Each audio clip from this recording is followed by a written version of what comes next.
Welcome to the TKB Club in Vernon, Connecticut. We are here today as Duckpin TV to present to you event number 3 of the Connecticut Duckpins Tournament Series. This is the AB tournament, and we are happy to bring you coverage of today's final round. I'm joined by my partner today, Jim Kaufman, and our executive producer, Brian Ewing, who will be on the lanes shortly. Good morning, Jim. It is morning right now, so I'm going to say that one time, and I won't say it again. Hello, Pat. How are you? I'm very good. We're going to go with hello the rest of the day. Hello. Hi and hello. So we are here at an iconic bowling alley that up until about, I don't know, maybe 6 months ago, I don't think anybody but 12 people knew about. This is like a needle in a haystack. It's a piece of gold. It is a gem. It is a piece of history almost that we get to bowl on here. This is in the basement of a social club. Mostly a bingo hall. When you look it up on GPS, it brings you to a bingo hall, Right. and then all of a sudden, wow, you come in the basement, and it's like you bowler's nirvana. just walked out of a time machine. Yeah. Back into 1955. So today we're going to be looking at matches on 4 lanes. Lanes 1 and 2 are going to feature Gary Santora against Robert Walker, and that is one of our scratch matches. Also on lanes 1 and 2, you're going to see Dave Dupuis going up against Walt Leteska. That is a handicap match. And on lanes 3 and 4 to start the process, we're going to have Brandon Dominique going up against Phil Clough as our scratch match. And then in the handicap match on lanes 3 and 4, you're going to see Rick Genneau battling Tim Walsh. Jim, we got a lot of action to cover. It's a very unique format we'll talk about as the day progresses. We've got a pit cam down on lanes 1 and 2. Lanes 1 and 2 are going to be the lanes for the finals, which we'll talk about as I said, as the day progresses. We will get more and more into detail as to how this whole tournament unfolds. But it's something you probably haven't seen this type of a tournament setup ever. Right. This is new to the Connecticut Tournament Series, and we are underway. It's Tim Walsh on lane 4. Yeah, there's Tim Walsh starting the tournament off with a big 9 drop. And again, Brandon and Tim are bowling in a handicap match, as are Walt and Dave Dupuis. Walt and Dave Dupuis, yes, also at a handicap. Walt Leteska on the board. Starts his day off with a spare.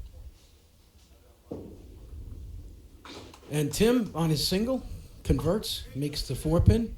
Always good to make the first one. Brandon Dominique had ripped out the dreaded 2-9. In candlepins, they call that half Worcester. Half Worcester left. Half Worcester left. This is our first look at Robert Walker. Brandon Dominique will finish up his first frame. Robert Walker also converting his single to start the morning. Everyone seemed to bring their spare balls They with them. brought their second ball with Yes. them. We're now going to get our first look at Dave Dupuis, and then on lanes 3 and 4, we've got Rick Genneau, currently on lane 4. Phil Clough will be taking the lane next to him on lane 3.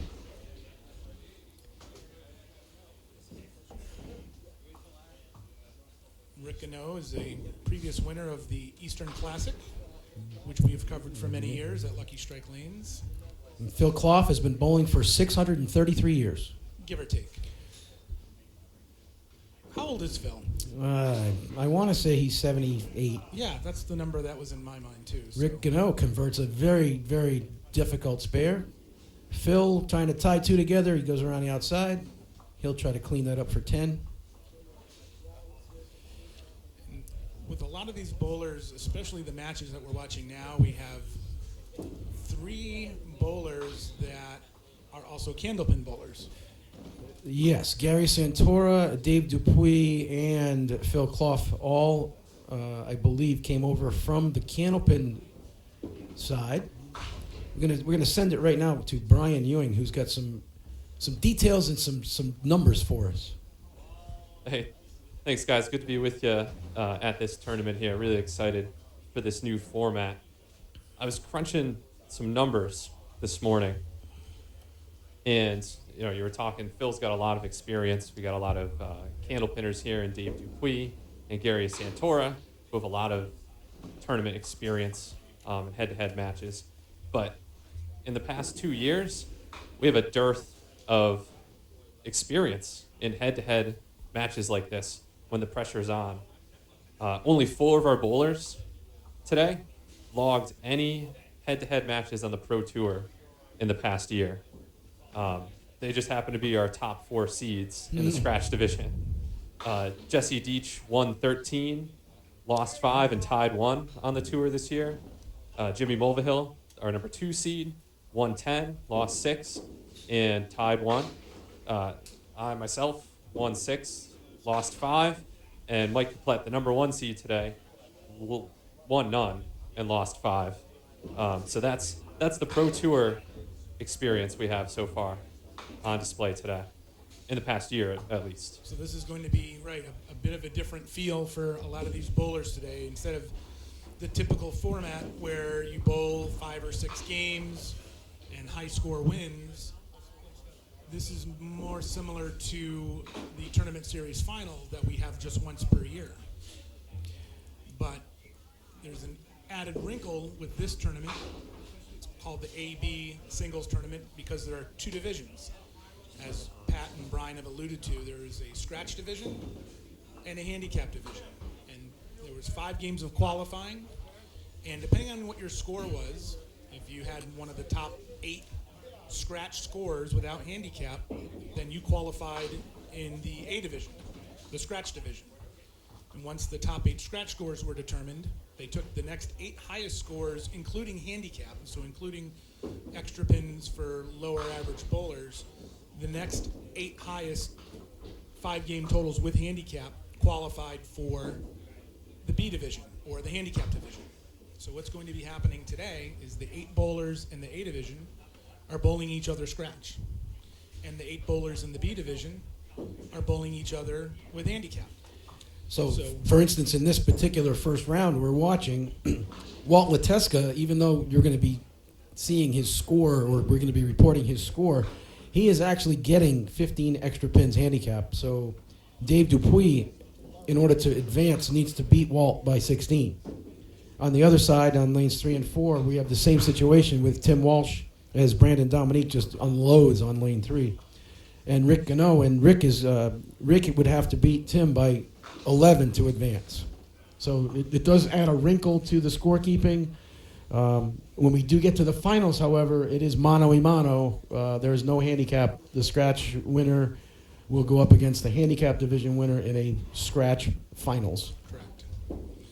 And these are single game head-to-head matches. There is a consolation bracket, though, so once you lose, You're out of the finals Right. competition, but you have a chance to gain a spot or so in the Right. in the rankings. you'll get to bowl one more match in the consolation bracket to try and improve your And this, I just want to cut in there. Yeah. Dave Dupuis just started off his set with a double, so if you're gonna make up 15 pins, that does it in a heartbeat. He just did.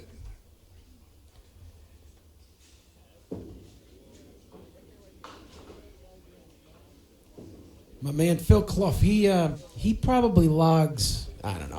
I'm gonna throw a number out there.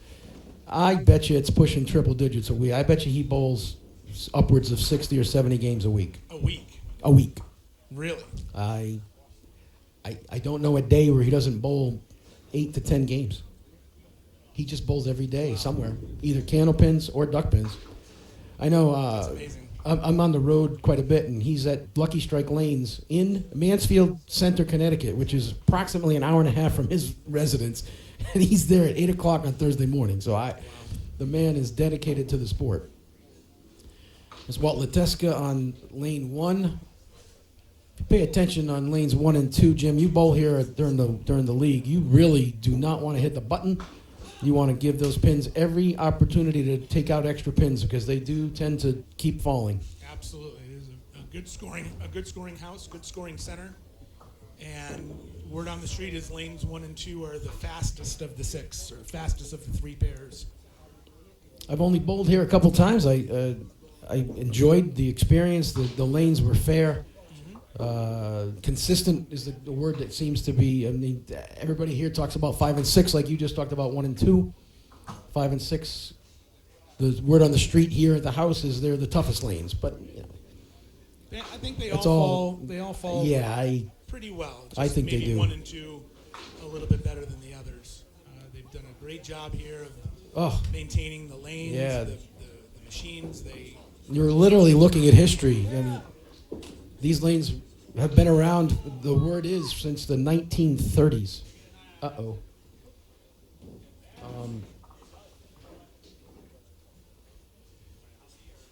So we have Dave Dupuis now up on a double to start his first game of the morning.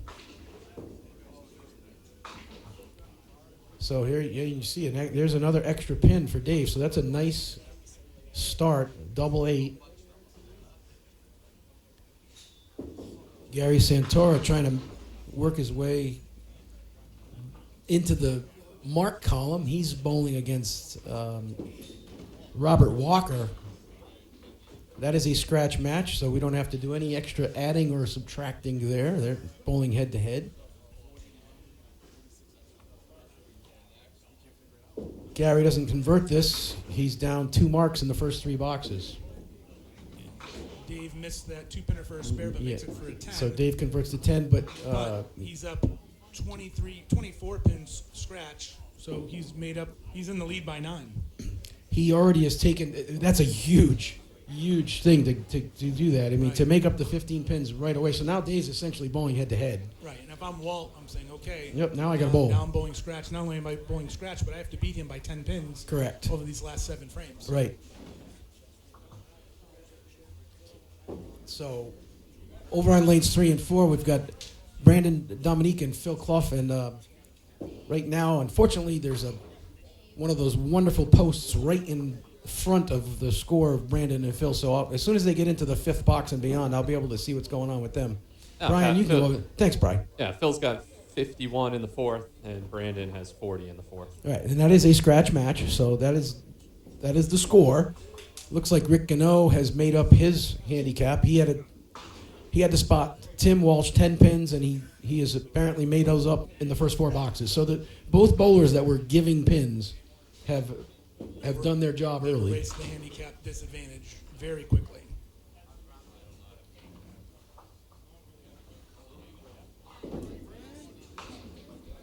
Oh, Brandon Dominique with an outstanding effort on that. That was a 2-4-6, I believe, and he just went around the 6-pin front and back.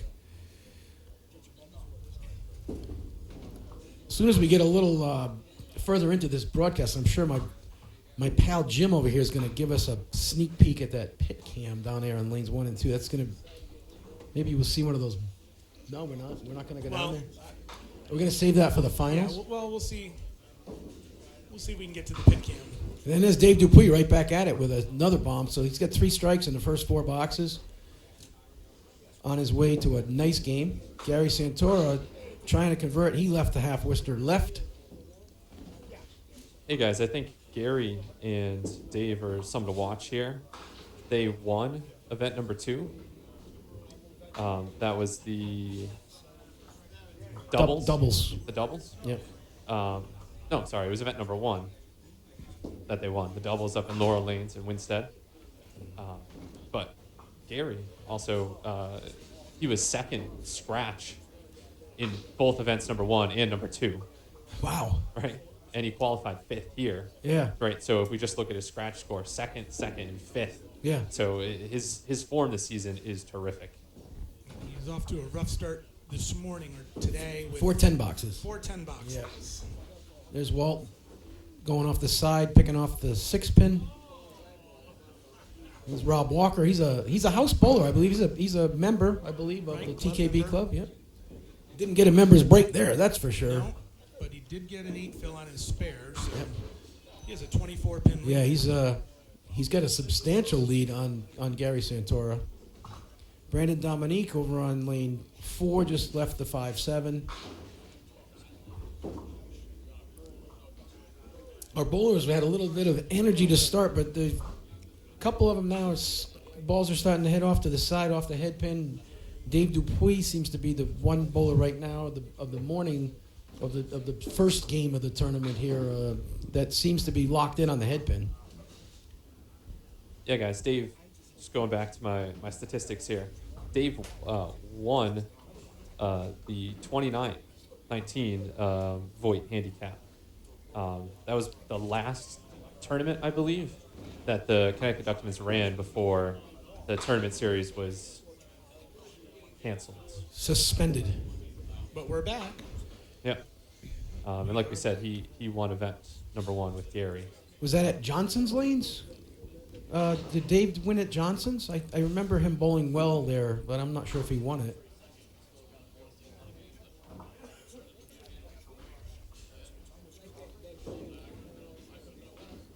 And Dave just goes out. He probably wanted to go inside on that, but he just barely missed that on the outside. And there's Gary Santora with a mark, his first of the day. First spare, which So now he needed that Yep. badly. Dave Dupuis cleans up. Dave's pretty much he's got about a 22 pin lead. That's counting. Right, that's even That's after counting the handicap. So net of the handicap that he's giving. he's in good shape halfway through, but that doesn't mean anything because as we've seen, lanes 1 and 2 can start popping strikes left and right. It's like Phil Clough loaded his spare with a 6. He's attempting to convert the 1-3 6-7. 3 gets you 4. Not this time. Every time I see Phil go down on that knee, I'm like, please, please. He's a 78-year-old man who does amazingly unbelievable things with a bowling ball. He's got a rock solid approach. Oh my God, the guy he's like just very, very The consistent. epitome of repeating the same Yep, motion. that's exactly what he does. Muscle memory right. is all. Just watch him bowl. He is precise. And Walt Leteska just picks up a 10 box. He's going to have to. Walt's going to have a big last 4 boxes and hope that Dave cools off a little bit because if Dave doesn't cool off, it's going to be tough to catch him. Phil Clough has a 17-pin lead with 4 boxes to go on Brandon Dominique. Rick Genneau is in a tight match. Tim just threw a strike, and Tim is only down 4 pins. So That's right. Tim is a member here as well. Yeah. TKB. Talked to him before the broadcast. He was a longtime bowler at Holiday Lanes in Manchester. And then said he started when he was there. 12 years old.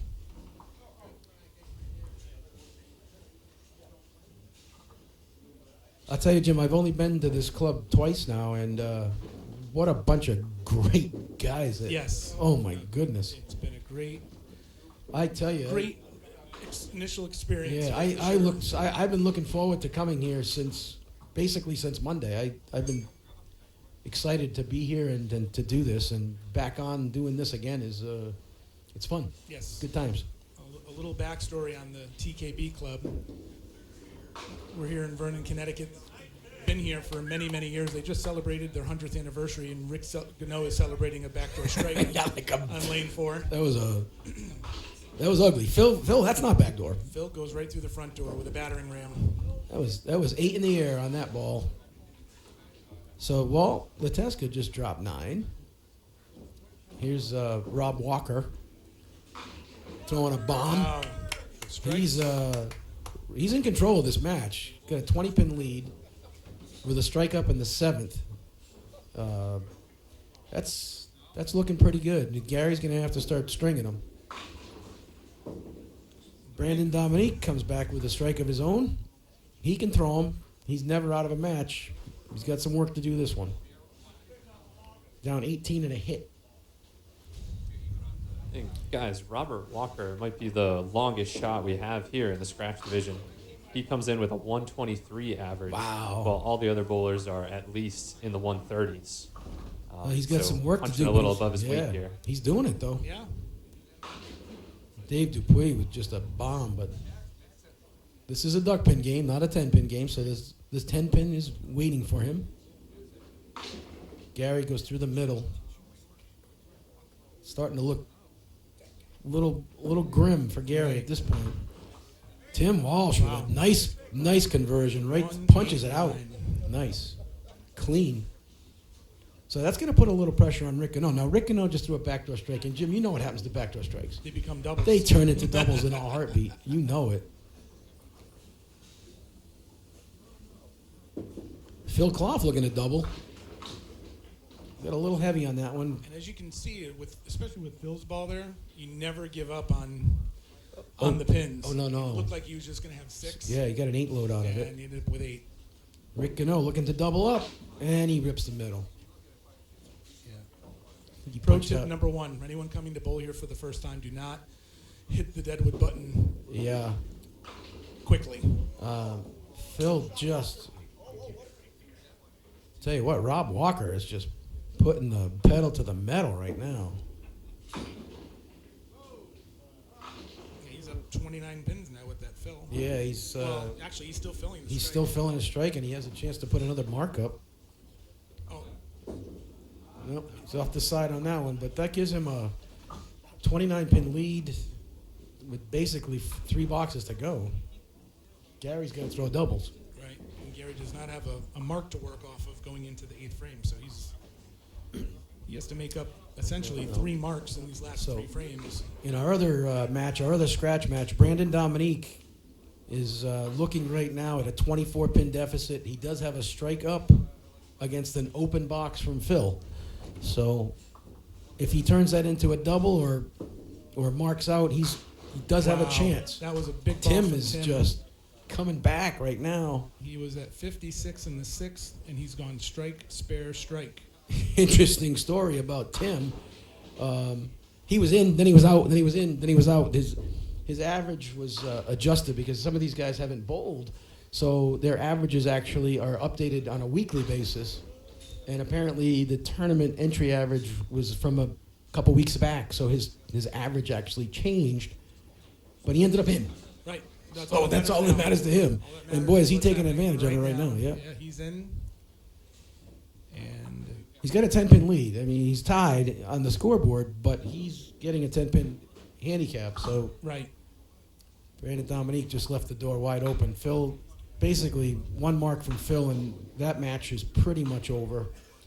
I'd say Dave Dupuis is pretty much closed out his match. Nice 23, and see, he's 39. It's a 24 plus a hit lead with 2 boxes to go. I mean, it could happen. The one You could see strikes, but Gary's not. It's not looking good for Gary. He's still down 29, but he has not left a pin on the deck. He has he's clean, made every pin. all 10 boxes except for that spare in the 5th. Phil just closed out that game, I think, with that. That's it. He didn't really hit that with his authority ball, but you know what? Guess what? Look up at the scoreboard, and Nice shot by Rick. Genneau hanging tough. He's down 10 up against a strike. It So was a 210 he made off the wall there. yeah. In a big spot. So it looks like Dave Dupuis is going to move on. Looking at my my score sheet here, I believe Dave Dupuis is going to move on to bowl against David Oakes, who is I believe a house bowler as well. He's the president of the TKB club here. Oh, that's all? Not only is he a president, he's also a bowler. He's also a bowler. That's a good one. Oh. And a good For those bowler of you at that don't know that reference, come on, you got to all know that reference. Eric Pellet knows that reference. Yes, he does indeed. Eric Pellet, you brought that name up. I'm going to talk about that in a minute. There's something as soon as these matches clean out, we'll have a couple minutes in between to talk about something I saw this week on Facebook that was just amazing to me. Here's Tim Walsh. If he can convert this, he doesn't. So that does leave the door open for Rick Genneau, but he's going to have to throw something pretty good because he can't afford a small load. He needs at least an 8 or 9 maybe, and then a mark and something more on it to make up the basically 17 pins he's got to make up in 2 boxes. Yeah, that was a big miss for Tim on his second ball. Not only did he not make the spare, but he also didn't fill. Right, he had a chance to make that a 9 load or Right. better, and he only ended up with 7. So Rick Genneau essentially needs a 133 Right. to close this, to win this. He's plus 16. So he's, like I said, my math was right. He needs 17 pins in the last 2 boxes, Right. above 10. So Yeah. Tim finished with 122 scratch. Add this 10 pins handicap. Tim Walsh 132. meanwhile, on lane 1, Robert Walker, lanes 1 and 2, Robert Walker is just putting the hammer down. So there's the 8 load, and there's make it 9. I got to catch myself. Just like when you're bowling here, don't make any calls until the ball's coming back down. Robert Walker with a really, really great game to start this tournament. He's got 140. He's walking away, but he didn't realize it's the 10th frame. He's He- got one more ball to throw. He will move on to face Jimmy Mulvihill. And Rick makes the spare. So it's all going to come down to Rick's So fill Rick here. is now looking at an 8 load to win, 7 load ties. On the right-hand side of your screen. Phil Clough has closed out his match. He will move on. Phil Clough will bowl, I believe, Brian Ewing. And Rob finished with a strike for a big 150 game. Here we go. Big ball for Rick. Our first real crucial ball of the match, of the tournament. That's going to do it. Wow. That's going to do it. That's a big closeout. So Rick Genneau advances with a 135. He will move on to take on Miguel Vargas. Doesn't get any more clutch than that. You have That's to a make big. That's a big finish for Rick Genneau. a single pin in the 10th, and then have a good fill on top of it. He buried it for a strike, wins by 3, and I think we're going to go out to Brian, who's with Rick Genneau right now. Hey, Rick, I think congratulations on the win, first of all. I think you had the most exciting match here, came down to the wire. Any particular moments in that match that stand out to you? Yeah, I kind of gave him back in the game when I missed the single in the 4th. Wasn't throwing a great ball, but I finally threw 2 good balls in the end. All right, well, that'll do it. You're on to the next round. All right, and we're just finishing up here. This is just all academic here. Yeah, We're these finishing up. matches are over. So We're officially done with the first just want round. to verify with our tournament director and our executive producer. So do I have this right, Brian? We have Jimmy Mulvihill taking on Robert Walker. You're going to be bowling against Phil Clough? Is this correct? Oh, I want to make sure this is right. Yes? And we have Dave Oakes going against Dave Dupuis. And we have Miguel Vargas and Rick Genneau. This time Rick's going to be giving 26 pins to his opponent. So And Brian is working hard today. Not only is he the executive producer, he's bowling today, and he's also going to be talking with Dave Dupuis right now. Hey, Dave, congratulations. Moving on. You had the best game in the first round, 155. What was working well for you up there? I put every ball right in the pocket. I had 10 pocket hits, and usually when you do that, you score well, threw some strikes early, loosened myself up, and had a good string. In fact, congratulations. Good luck the rest of the way. Thank you, Brian. And if we're looking at the scores here, lanes 1 and 2 had the 2 highest scores, 150 and 155. that's not shocking. Not a big shock. So we had 150, 106 for the game there. So now we're just resetting the brackets here. All right. And So, yep. Jim, I saw this pop up on a Facebook memory from someone, Marianne Kaczewski, talking about, you just mentioned Eric Pellet a minute ago, about, I don't know, 2011. was it 2011? Yes, I saw So- the same post. This guy was bowling in a tournament, and his final tournament score for 5 games was 881, which that's amazing. That's- But what's really unbelievable is games 2, 3, and 4. He went 200, 191, 217 for a total of 608 for 3. That's like unheard of. You rarely, especially within the last 20 Oh. years, you don't hear many 600 sets. At Yeah, I all. mean, it's not really a set, Not- so to speak, right, but it's I mean, not really a consecutive set. games, he bowled Exactly. 600. I mean, 881 for 5. The world record is 655 For three, yeah. for a legitimate For a 3-game recognized set. Right, three-game set right. by Jeff Piles. the late great Jeff. Oh Piles. man, did he throw the ball, huh? Whew. And did Jeff not have the record, 12-game record as well? He had a lot of records. Yeah, he had a lot of records. I don't know which. I know he didn't he bowl some ridiculous score at Lucky Strike in the Eastern? That was Scott Woolgamuth. Oh, I'm sorry, Scott. Scott Woolgamuth at 2,066. That's just which is the 12-game world record. That's so I just- do know who has the 12. It's Scott. that is Woolgamuth. unbelievable. I think that was 1993. You know, I think if you bowled, I don't know, maybe if I bowled every game on lanes 1 and 2 here, maybe. I don't know, but even that. Yeah, I mean, That's averaging. I think it's averaging like almost 180. It's in the 70s. I'm pretty sure. get a calculator out here. So 2,066 for 12. 2066 divided by 12 Yeah. is 172. It's unheard of in this game. So you're averaging a 500 set. You're averaging Right, a 516. Yes. Yeah, and to do it over the course of 12 games, to do it over the course of 2 days. Right. I mean, it's an achievement to have Yeah. a 170 game. It's an achievement to have a 500 set. Do it 12 Then in to a do row. it 4 times in a row. Yeah, Right. To that's, have 4 500 sets essentially It- back to back. Yeah, it's hard. It's really, really hard to imagine.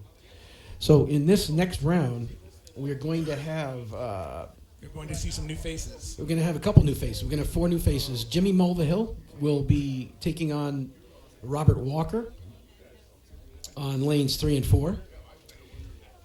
And David Oaks, the president of the TKB club, will be taking on Dave Dupuis in a very, very close handicap match. That's only a 3-pin differential for those two. And then on lanes 1 and 2, we're going to have our own Brian Ewing taking on Phil Clough in a scratch match. And also on that pair, we will have Miguel Vargas taking on Rick Genneau in a relatively substantial handicap match where Rick is going to have to beat Miguel by 27 pins to advance. Yeah, 26 pin advantage starting the game for Miguel. So, which just means Miguel has a relatively low entry average, but that didn't stop him from getting into the finals, did it? I'm really excited about this tournament. I mean, everything's different. The format of the tournament is new to us. We're in a new center that we've just started bowling at least for me. I've just started bowling here the last couple of months. And we have new bowlers. We've got new blood. We've got some club members that have not only bowled the tournament, but qualified. Yeah. So this is all very exciting. You know what's awesome about these guys, too? I first met these guys while I was bowling in the Town Hall Sweepstakes summer events that Will Rigney runs for he's run it. It's the Frank Ferry series. Summer sweepstakes. And these guys just started showing up, these 3 guys. Nobody knew who they were. And they started talking about this bowling alley they bowled at in Vernon, Connecticut. I'm like, there's no bowling alley in Vernon, Connecticut. I mean, I've been bowling for, I'm 60. I've been bowling for 20-something years, 40-something years. I said, I know where all the bowling alleys are. There's no, yeah, we got a bowling alley, it's in a basement. Come on. Well, they kept coming, and they gave us their names, and they started showing up, and then they joined the league at Lucky Strike. And the more we met these guys, the more we talked to them, the more interested we became in learning more about their bowling alley. And here we are today, really experiencing a little bit of history. Just amazing, amazing place. So our bowlers that were not in the first round are finishing up their warm-ups. There's our first look at Miguel Vargas sporting the TKB club shirt. I was just having a brief conversation with Jesse Deach. Might have a good story from that. But getting back to your story about the TKB club itself, I live here in Vernon. I've lived here for almost 20 years. I knew these lanes were here, but it was kind of almost like, I don't know. You can't bowl there. Right. It's only club members. Yeah. I don't think the lanes are sanctioned. I've tried calling the number that I found online, Sure. and no one picked up the phone. So I kind of figured it was just kind of an off-limits place. Right. I didn't know what the condition of the lanes were. My wife brought me here this morning, right? And we're going. I've been here a couple of times, but we're using the GPS, and I said, "Okay, we're here." She goes, "Where?" Very nondescript It's building. like- Very nondescript exterior. Yeah. I know the club just celebrated its 100th anniversary a couple of weeks ago. I don't know if this building is 100 I years old. don't know. All I know is that it's a beautiful. I was up in the bingo hall. It's beautiful. It's huge. It's huge. It's a huge bingo hall. It's beautiful. I joined the club. Yeah. I'm now a member of the club here, and Right. it's one of the benefits. They had a celebration for their 100th anniversary up in the bingo hall, or Yeah. whatever we want to call it, the banquet room, Yeah. and it was a huge spread of Polish food. Oh well, there's nothing. I'll tell you right now. That's some. So if you good like, eating. yeah, I mean, if you're into Was there a pierogi, golumki or two? Golumkis, Some pierogies. pierogies, Yeah. kielbasi, sauerkraut, tons of desserts. I bet you they had some good desserts. I could have had. I probably did have a full plate of just desserts. Yeah.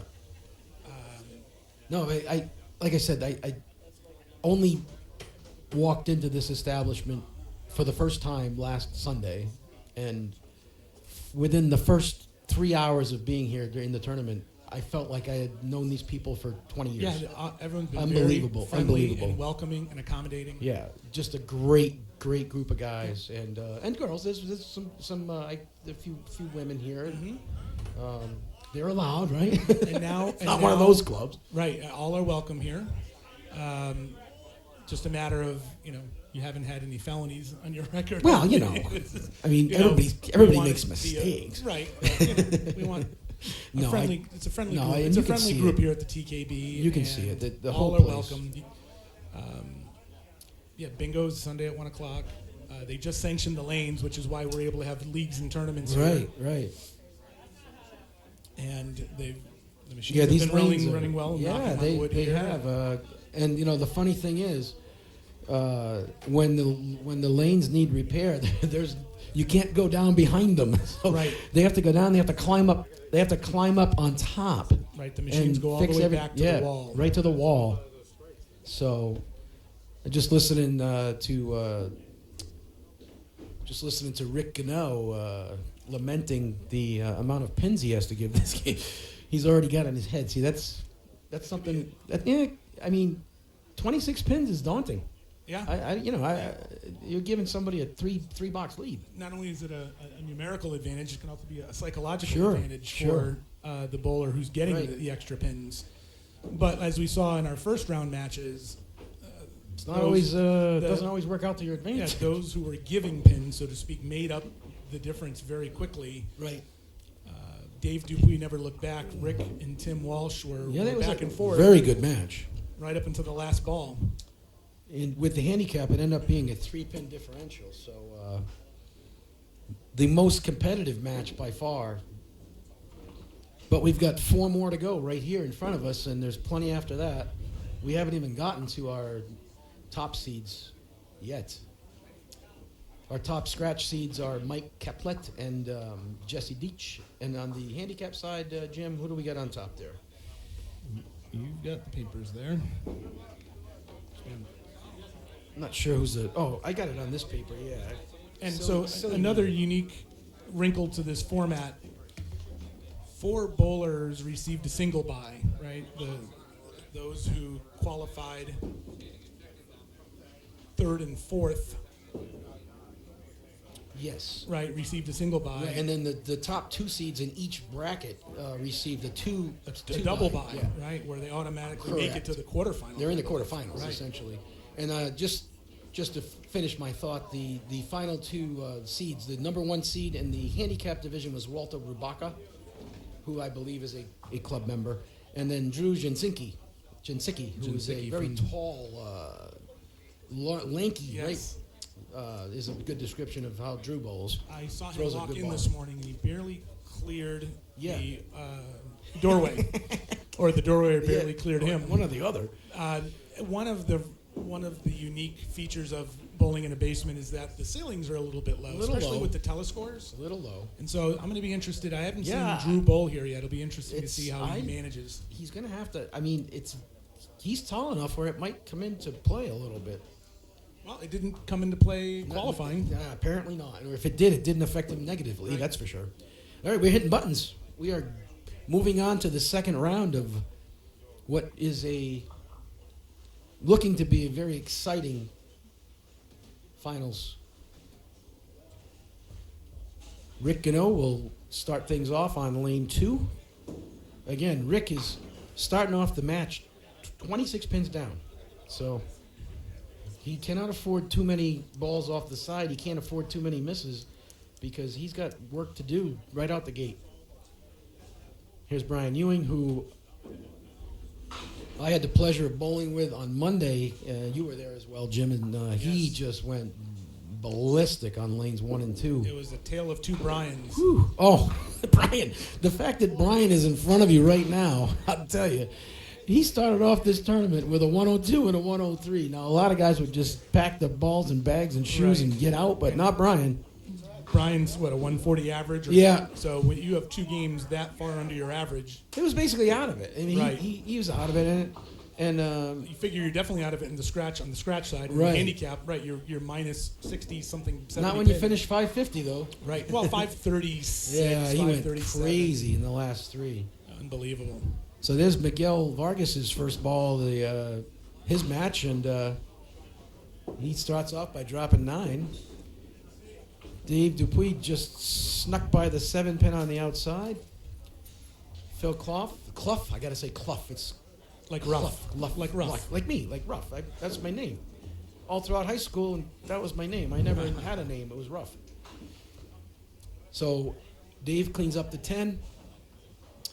And now we're going to get our first look at Jimmy Mulvihill. He bowls, I know he bowls in a league at Dudex in Rhode Island. I know he's from Massachusetts. Brian, what do you got for He's us? from Raina, Mass. Yep. Got quite a bit to tell you about Jimmy, actually. He's had a pretty good 2021 on the Pro Tour. I told you earlier, 10 wins, 6 losses, 1 tie. That includes winning his 3rd star in June at Meadowbrook Lanes in Warwick, Rhode Island. He defeated Eric Pellet. He also was the runner-up at the Johnson's Lanes Pro Tour in Hamden in October. He started his first game of the day with a strike. So Rick Genneau convert that half Worcester. Big conversion. Miguel goes by the single pin not once but twice. And here's our club president and also a bowler, Dave Oaks. Dave Oaks.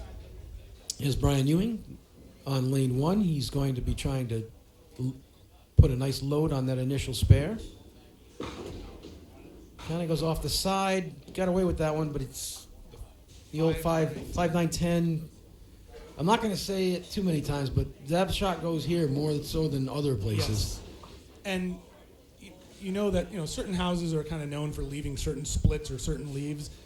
It's really not the case here, other than maybe the 5-7 and 5-10 if you're a little light. But Yeah. you don't see a whole lot of like the 2 and the 1, or the 2-4-6 or the 3-4-6 or the 7-8 or the 9-10. Something I noticed while I was bowling in the tournament was that when you leave that sleeper in the back, like the 1-3-6-8 or the 1-3-6-9, tends to go much more frequently than in some houses that I bowled at. A lot of times you go to those front 3 pins and go around the outside, round the back, don't take out the back pin. Right. They seem to go together nicely here. Well, in football, they're always talking about yards after contact. Correct. The running backs and wide receivers. Yeah. They got pins after contact Yes. here. Yes, they do. TKB is. So Rick Genneau loaded with 8, did not convert, but did pick up the 10. You got Dave Dupuis, who is taking on Dave Oaks, and Dave Oaks has a 3-pin handicap advantage. Brian's opponent for this match, Phil Clough. He did struggle. I know I talked to him. He struggled on the qualifying round on lanes 1 and 2. Ironically, he only hit in the 120s, and he bowled on lanes 1 and 2 times. So, may not be his favorite pair in the building. I think it's still a little too early to tell, at least for me as an individual. Oh, What I are know. the Yeah. what pairs are better than the other. Correct. Just I think the general feeling here, though, is that it's a good scoring house. Oh, across the board. I mean, Right. I've only bowled here twice too. But people are saying, "Oh, lanes 5 and 6." Well, I threw a 155 on lanes 5 Right. and 6. I mean, okay, so not that bad. We're still dealing with a small sample size here. Right. and I agree with what you just said. I think they all felt well. Yes. And you know what? If the lane's tight, then you bowl the lane. Right. I mean, that's Still that's, duckpin bowling. It's yeah. not. They're not supposed to all fall down Right. every time you throw the ball. Exactly. I mean, Rick Genneau just went off the side. Instead of off the side for 7 in most places, he goes off the side for 8. Right. Brian looking to step back on it. And Jimmy Mulvihill looking to throw his second strike of the day. It's off the side, and that is way off the side for him. Luckily, he has another ball to load that. Yep. Man down. Very rarely do you see 3. him do that. Unfortunately, when you rip the middle here, you still rip the middle. Yeah, the middle's pretty consistent in most houses. Yeah. As we just saw with Dave and Well, Ryan Ewing. You know, you bring that up, and we talked about Brian's start to this tournament with the 102 and the 103. I was right next to him the whole time, and I'll tell you right now, I bet you he went through the middle in those first 2 games. I'd say 10 times out of 20 boxes, easily. Well, he made some type of adjustment. He sure did. He had a 205 after 2, and he doubled up. Right. He doubled up with a 217, and he kind of got ripped off in the 10th frame of that 217 game. Right. He Picked went the to, two-pinner. Yeah, and he threw the ball seemingly right where you had to. It went around it, but you know you can't make them all, I suppose. Right. And a little light on the outside. Phil looking to get that extra pin we've been talking about. Touched it, wiggled it, but didn't knock it over.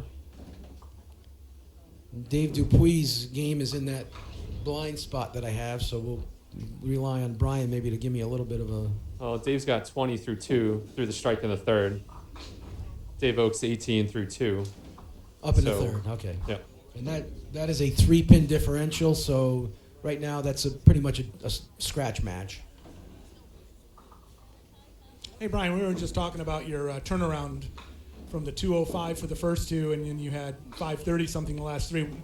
Did you make any type of an adjustment from the second to the third game? What clicked? Yeah, it was a little bit of an adjustment with my feet. You can probably watch me right now and focusing a lot on where I'm placing my feet to start, and ultimately that's, I think, what was causing my poor performance in the first 2 games. So, Well, I'm going to give that's you a focus here. I'm going to give you a benefit of the doubt, Brian, and just tell everybody that's listening right now. Brian was doing all kinds of paperwork and trying to. The first 2 games, I'm going to tell you right now, he was not 100% focused on the bowling aspect as much as he was keeping all the Tournament stuff directing, organized and right. tournament directing. So I'm going to attribute some of it to that because that's not easy. Even what he's doing right now is not easy. To me, you know, if I had qualified for this, I'd be at a point where it's either one thing or the other. I don't know if I could do both. So I'm actually happy to be doing this part of it. Brian got here 2 hours early today to set up the Yes. the cameras and the monitors and everything for the broadcast. So Right. he's doing it all. Including throwing A hammer big for balls 9. like that one. That's a bomb. Solid 8-pin. 8 or 5. I might. It's the 8-pin. Yeah, the 8. And Rick Genneau, another 8 drop. Seems to be very consistently dropping 8. David Oakes Can't get off is the off middle. the side and then through the middle. Struggling. It's a difficult game Struggling. when you're hitting your object pins dead on. And Brian flags a single. Now, Brian is in a scratch match with Phil Clough, and Phil is taking the playbook, the Gary Santora playbook right now. He's 10-10-10 On the same, yeah. on the same spin set. Basically, they could Right. have left Gary's score up. It's in the same spot. Changed the name on the telescore. So Brian covers for 10. He's at 45 in the fourth. So Brian has a 5-pin lead, but let a couple of opportunities slip by so far. Yes. Including that single pin that we just saw. Meanwhile, Rick Genneau has only made up 8 of the 26 that he's faced with, so he's got some work to do as well. And after 3 frames, he's made up 8, so he's on pace to make it up. Phil Clough with a nice 8 drop. 4-7. See if he can tie those together, push him in a corner, get himself on the board.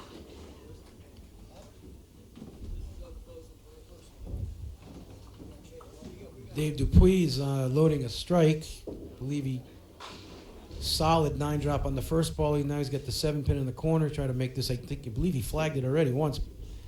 Make it twice. That's a 7 pin twice on that lane. And if you look on the far right-hand side of the Right. right shot, you'll Yep. see lanes 5 and 6 are being used. That is that's the match for the Those are the consolation matches, right. bracket. So basically, those guys are all bowling one game, and then they're done for the day. Right, for seeding, right, to Right. see they can maybe improve their standing by one spot. Right. You saw Phil convert his spare, so he's got his mark 1 box earlier than Gary. So he just changed it there. Gary had 40 through 4.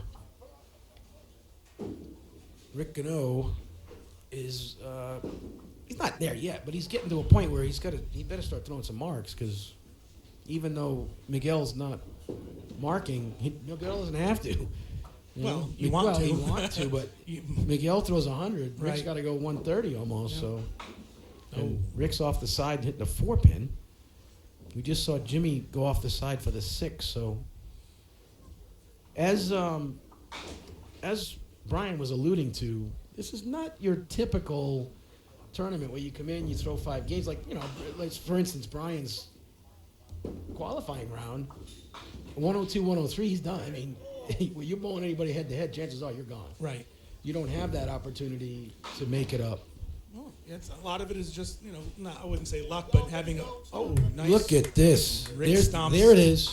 Rick stomps that 10th pin down. There's the pins after contact. 9 pin spare. Jimmy Mulvihill with a nice conversion.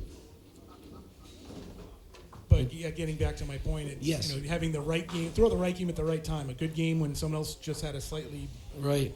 you have 150, they have 149, or you have, Yeah, and Brian's 105 and they have 103, Right. or the other side of it, right, where you have Yeah. a 150 and lose by 10. right. And Brian's point was a lot of these bowlers have no experience with this type of a format. A lot of differences with this tournament, like you just mentioned, but also the fact that it's been run over 2 weekends. The qualifying happened last Right. weekend, Right. over Thanksgiving weekend. So anyone that qualified, normally if you're bowling in a tournament where you have to qualify and then bowl head to head, you're bowling the next day or the day after. Correct. And they had to wait, 5 to 7 days, Miguel. maybe 8 days if you qualified on a Friday night. Miguel with a hammer. So if you were in the zone in qualifying, it's not necessarily going to carry over. Right. You got a week today. off. You can learn new bad habits, right? You have to bowl good twice in 2 different. Yeah, it's not like you can just have a good weekend, right? You have to have Right. 2 good weekends. Right.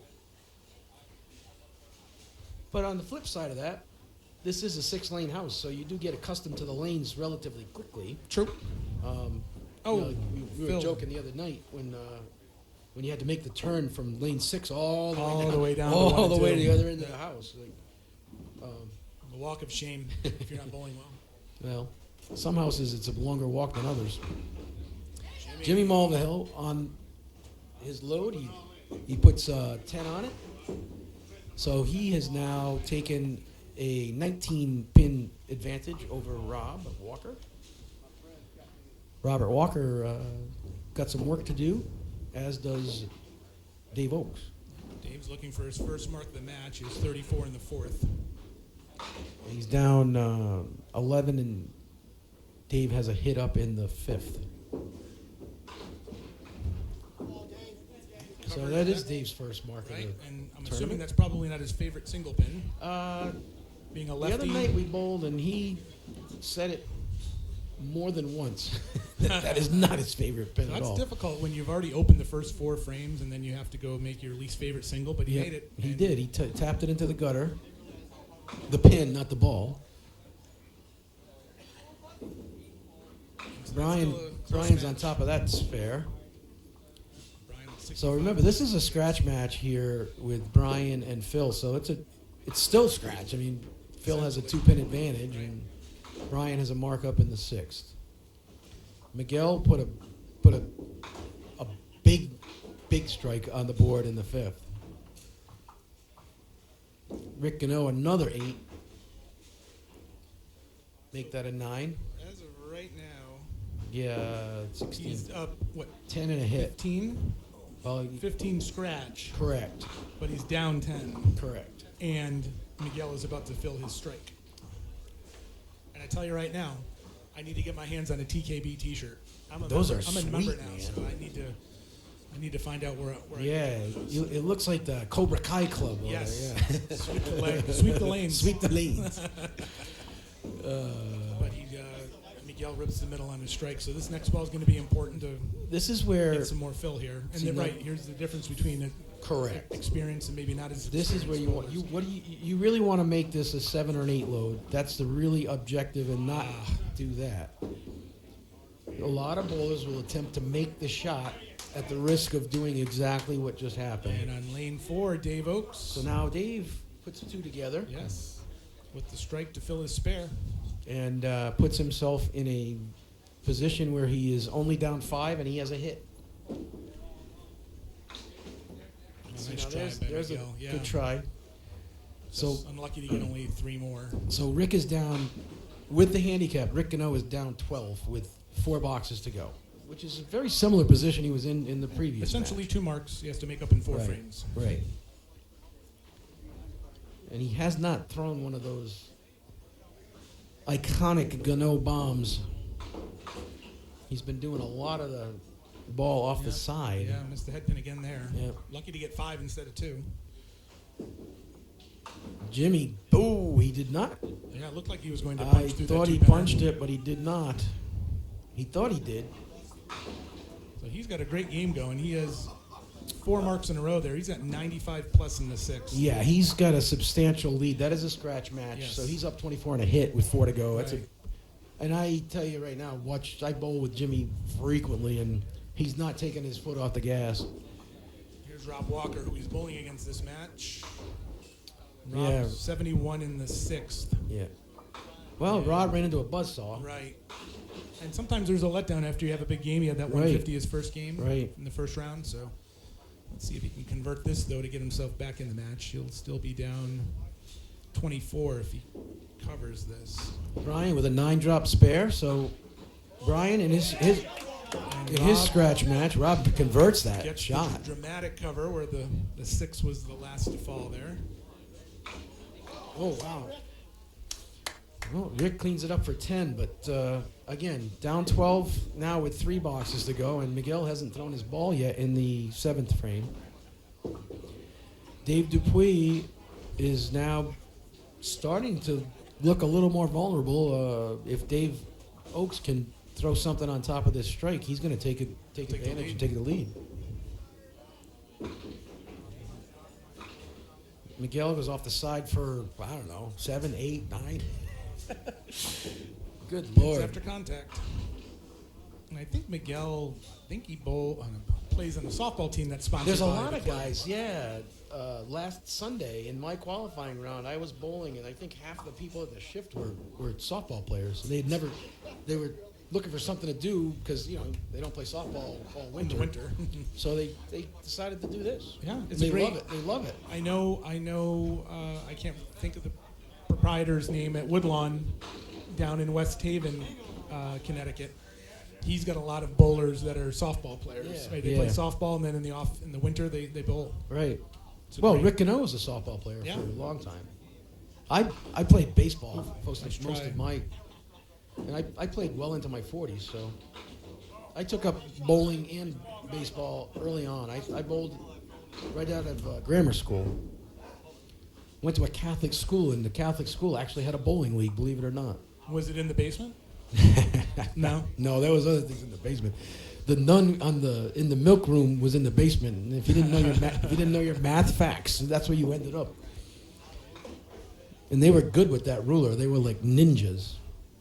So we've got 3 frames left in our matches here, and Brian with a big 8 load.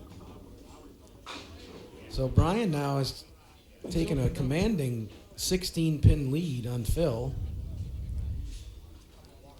Rick still trails Miguel by 11.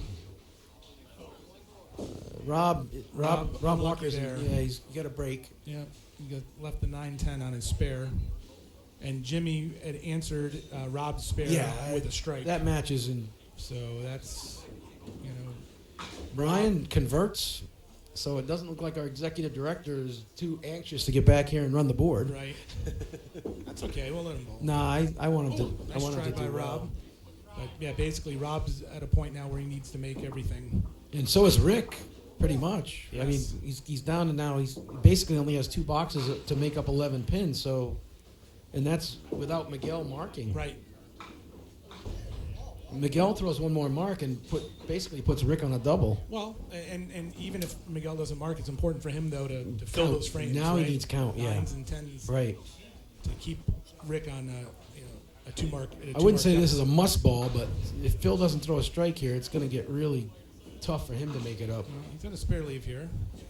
2-4-7. Here's Miguel off the side for 3, so he's got to just, like you just said, you got to keep his cool, Yeah. make this a 10. Right now, a 10's as good as a mark. And Phil missed that spare leave. That's Yeah, that's unusual.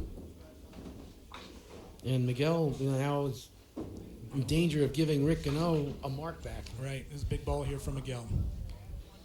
Yeah, He can Phil. come away with 8 or better here. That's a big win for Yeah. him.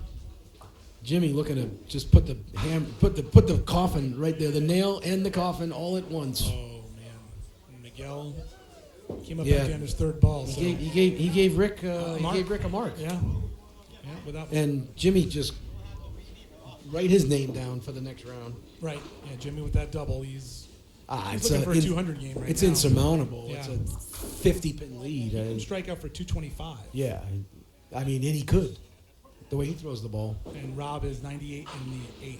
And Rick Genneau takes advantage of that 4 box and Boy, throws the hammer. Rick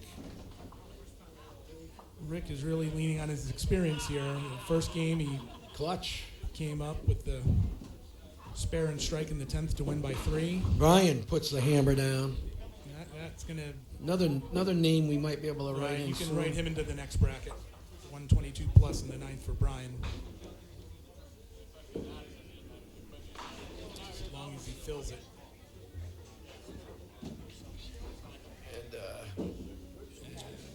I'm not going to write them down yet because I don't believe in doing Right, that. But right, there's right, some right. names we could write down right now, And so including. Miguel on lane Sorry. 2 has a spare leave here. He needs it. He does He to needs answer it. that strike Rick threw in the 9th. Dave Dupuis just went by a single, But that was on a strike. so he now has a 5-pin advantage and an opening in the 9th for Dave Oakes. Dave Oakes is getting 3 pins, so he trails. He trails by 5. That's a huge, Yes, big huge, answer by Miguel. huge mark for Miguel. So essentially, Rick's down 6 on a hit with 1 frame to go. All right, let's focus on Dave Oakes here. Dave Oakes for a is second. really in a position where this is what they call the foundation frame, and this is truly a foundation frame for him right now. Jimmy's just looking to close out the deal. And that 8 drop or 9 drop or or 10 Right. triple, no, that 9 drop will pretty much close that one out. Yeah. It's over. It's over. The most Rob could do at this point is 136, and Jimmy's gone by that already. All right, here's Dave. Big ball. Got a break, and that is his corner. He likes the 10-pin. Here's Rick Genneau on his strike. Oh, Rick's got to make this. He did this twice so far, and I believe he converted twice. We're going to go split screen here. Jimmy, I'm not going to say missed a meaningless spare because they're not meaningless, but it really didn't matter. Brian, big load. That's a huge load. Gives him a 130 plus. No, he's at 140 plus. I'm Dave sorry. Oakes with a spare in the 9th. So we have some matches now. Yes, we're coming down to the 10th frame in 2 of these matches. Brian looks like he's most Phil can shoot is 136. So Brian's match is technically over. Brian will advance, as will Jimmy Mulvihill. And Rick Missed leaves it. the door wide open. Unless Miguel does something with. Oh, that's right. He had missed a 3-pinner. So Rick with Yeah. a 121. So add 26 to Miguel's score. He's got a 3-pin lead on a mark. up against a 9 load.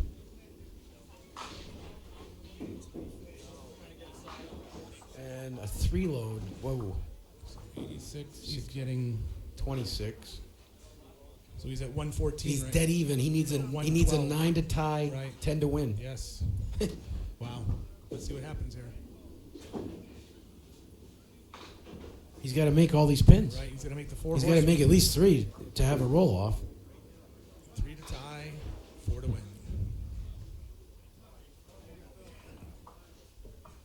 Is it a Brian, ties? What do we do? 2 boxes, 1 box? How many boxes? Yeah, it's a 2-box 2 box roll-off. roll off. Okay. If it's a handicap match, you get The 1/5 percentage, sure. of your normal Yep. handicap. Yep. Phil just looking to finish the tournament, at least the competitive side of it. He's got a consolation match coming up, and it's a tie. That is a tie.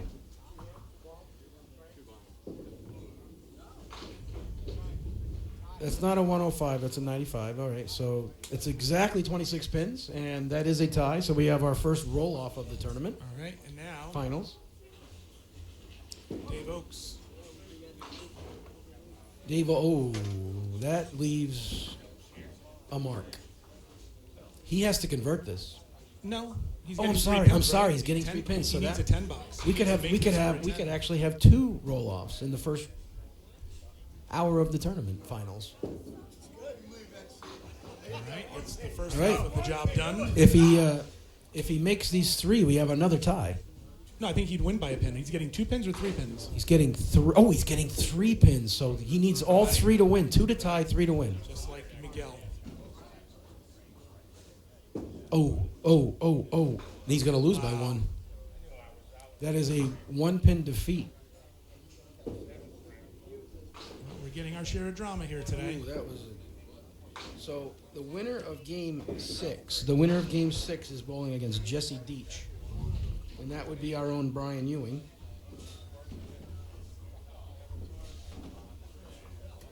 But before we get Well, we to do the have a next 2-box. round, Yeah, we have right, a 2-box we have a roll off. 2-frame roll off. Just waiting to get Jimmy Mulvihill's final score here. We have a spare in the 10th. And looks like an 8 fill for 181 for Jimmy Mulvihill. So high score of the day so far is with Jimmy, 181. He'll advance. All right, Brian. I'm going to try and see if I can chat with Jimmy for a second. Okay. Winner of I feel like doing the grid walk in Formula One here. Jimmy, Last week, you just bowled the best game of the day so far, 181. Put your shoes on, walked in. That's what you did. Key to the game, key moment that stands out to you? A little awkward up there, but going in cold is a little weird. But We don't know about this one yet. kind of free and easy. Little hungover. So works good. Kind of let it go and hope. All right. Nice game. Good luck the rest of the way. So I'm going to say that Rick is giving 2.6 pins per box. He's giving 5 pins 5 for the total. two 5.2. frames. I was gonna finish my math thought. Well, I was just looking at Brian's number of fingers he was holding up. So Oh. Well, I was gonna say 2.6 plus 2.6 is 5.2, Well- so you get 5. obviously, this is a very important ball here, with only being a 2-frame match.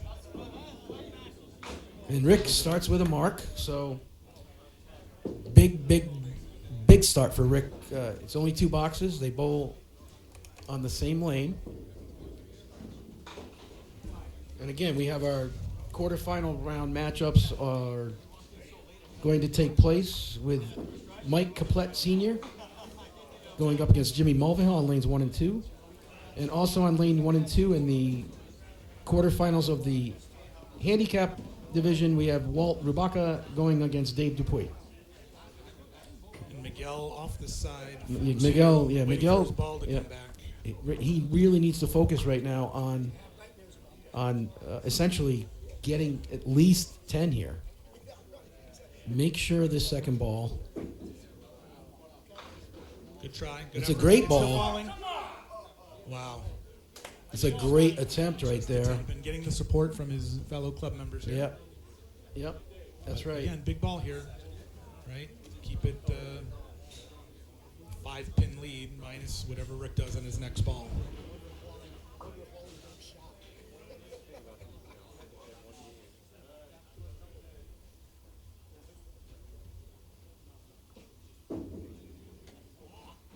Okay, so that's a 9 box. So Rick is down 4, and he's on a hit. Right. 4 minus this next ball. Correct. Big ball right here.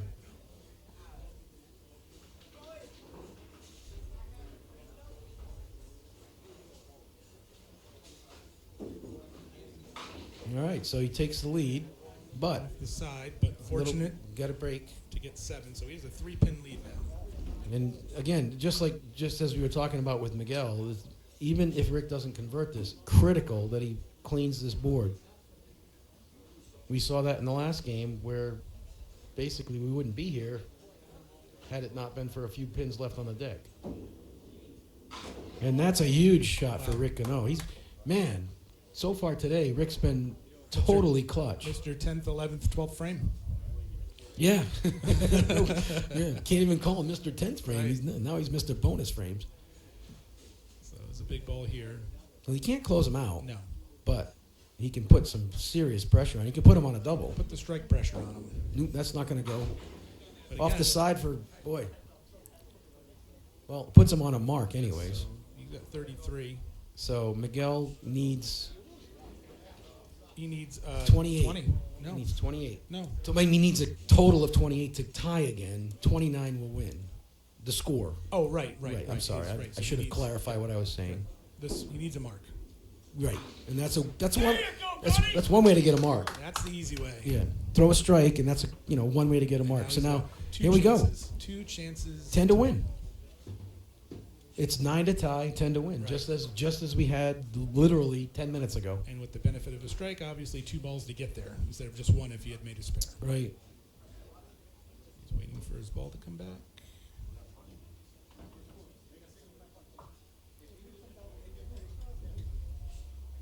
Lots of drama. A at the huge, TKB. just a huge advantage in this situation to have that second ball in the back of your mind. Is you can Right. get away with that first ball, without ripping the middle or something silly, but you got a chance. He's gonna. That's how you close it out right there. That's it. Doesn't matter. Miguel moves on, Yeah, and regardless of what his last ball is here, he's. and all of that Well, clutch no, ball. wait a minute. Yeah, no, No, you're it's right. it's He's up- over. He's up by a pin no matter 29. He doesn't have to hit the lane. what. No, he's up by a pin. Well, there you go. We talked about it. Here's a bowler who, with the amount of pins he's getting, I'm gonna say came in with a low hundreds average, right? We should be able to look that up. And what does he do? What does he do? He throws a double in the 12th frame to close out a match. That's pretty special right there.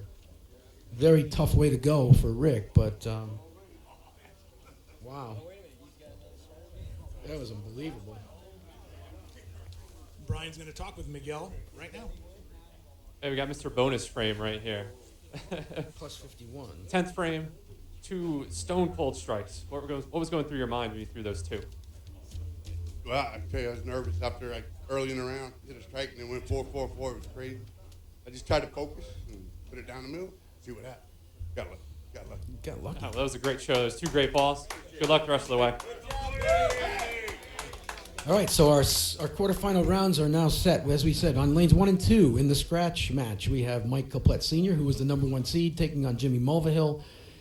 On lanes 3 and 4 in the other scratch match, we have Jesse Deach taking on Brian Ewing.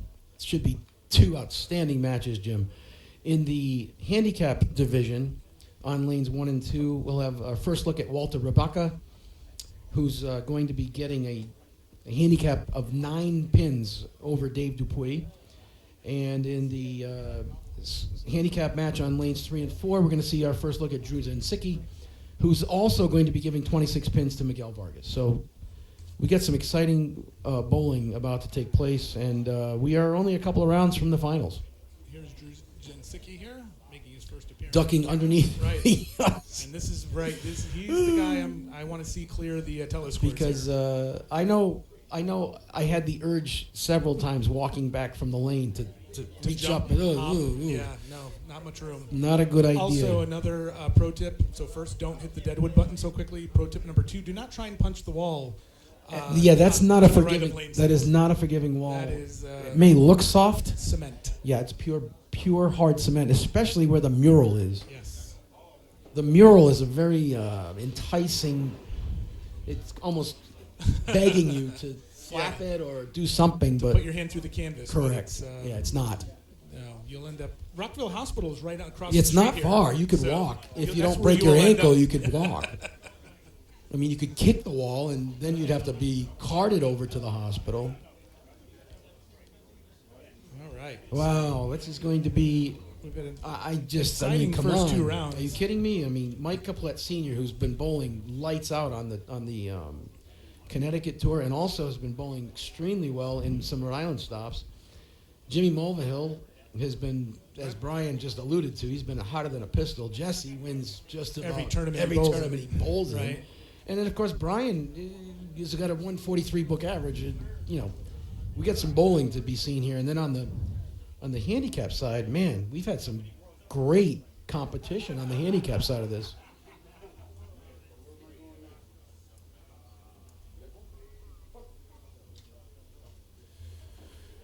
All right, I just brought Brian back into the mix. Got to keep an eye on our audio equipment. Just make sure that everybody can hear each other. It helps, even though it's only a 6-lane. Right. We still Nobody wants to hear me, but I mean that's besides the got a point. nice little crowd here. Yeah, it's going to be gathering. It's Saturday afternoon at the Polish Club. It's Well, busy and- day. and they have some, there's a couple of club Yeah, members there's still in a- the mix here. Right, So. right. Walter Rabaka is I guess he has a habit or a propensity to throw backdoor strikes because they call it the Walter. I threw one the other night, and they said, "Oh, you got a Walter." I'm like, "What is that?" And 2 boxes later, Walter showed me what it was. Yeah. Walter will be sporting the ski hat. Yeah, that's A little chilly, I guess. He's wearing a hoodie. Oh, underneath his TK. he's got his Atlanta the Braves champions. Right, world champions. He'll never take that hat off. I don't know. Probably. I mean, if you're a Braves fan, Right, it's been a that's while. that's it. It's been a while. Oh yeah, it's amazing. Back in my, when I was a kid, the Dodgers, the Braves, and the Astros were all in the NFC. They were all in the National League West Division, all 3 of them. And those 3 teams have pretty much owned the postseason in professional baseball for the last, I don't know, decade. Right. They all used to be in the same division. Never quite understood how the Atlanta Braves could be in the NL West, but that was besides the point. A couple of anomalies there. Yeah, definitely. Drew Jędzycki definitely has to duck. Yes. I've watched him now, and he definitely has to tip his head to get underneath that score. And I'm just verifying the shoes that Jesse's wearing. I believe those are my shoes. He He may have forgotten his conversation- shoes? Yeah, the conversation I had with him earlier was that he forgot his shoes. I don't know if he forgot his bowling balls as well or just his shoes, but I gave him the keys to my Wow. car and grabbed my bowling bag, and looks like the shoes fit. So And there you good go. luck, good luck to him. Good luck to my shoes. Yeah. Your Part of shoes- me made it to the qualifying. Yeah, you're in. I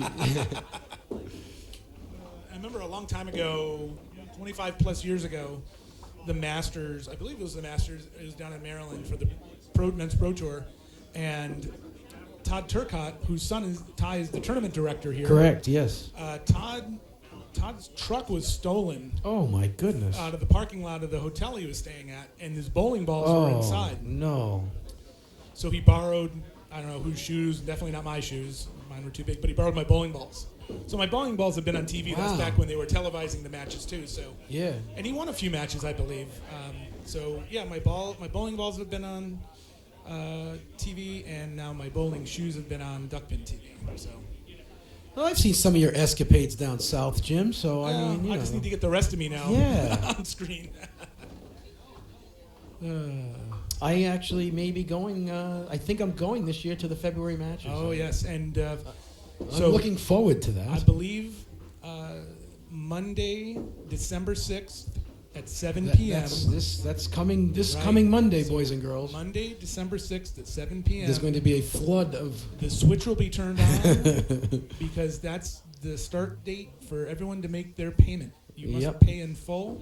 And boy, does it go Reserve quick. your spot. There's room for 72 five-man teams in that tournament, Aren't they going in like 5 minutes? and all 72 spots, all 72 teams will be filled very quickly. Yeah. So if you are considering, or you know that you are bowling, or you want to bowl, make sure you get your payment in Yep. on time.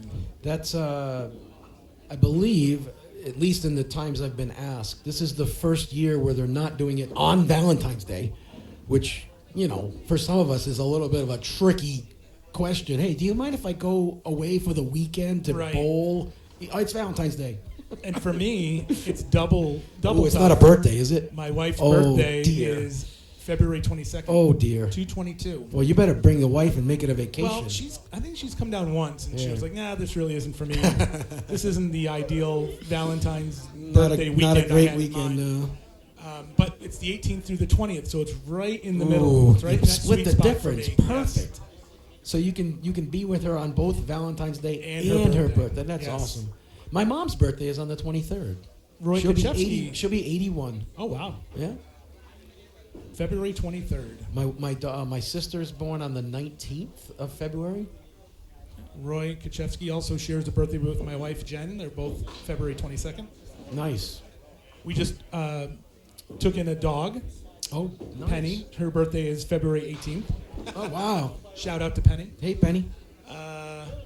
Well, that's the only thing. If I go to the Feb matches and I bring the wife, that's an automatic that we bring Kelsey. She's as much a part of our family. I mean, she's like Right. a child. Right. The dog is always with us, and everywhere we go is prerequisite that it's pet friendly. Right. And right, we've had Penny just for a few months now, so Yeah. that's going to be part of our. Right. You know, do we bring her? Do we Oh, yeah, it's a- board her? Do we yeah. leave her with my parents? Right, So right. that's- We have to figure all that out. But I travel with Kelsey is my working partner. I do now that I'm retired, I do shopping for people all day, and as long as the weather's not too hot or too cold, Kelsey's with me pretty much from beginning of the day to the Riding end of the. shotgun. She's riding. No, she just chills in the back seat.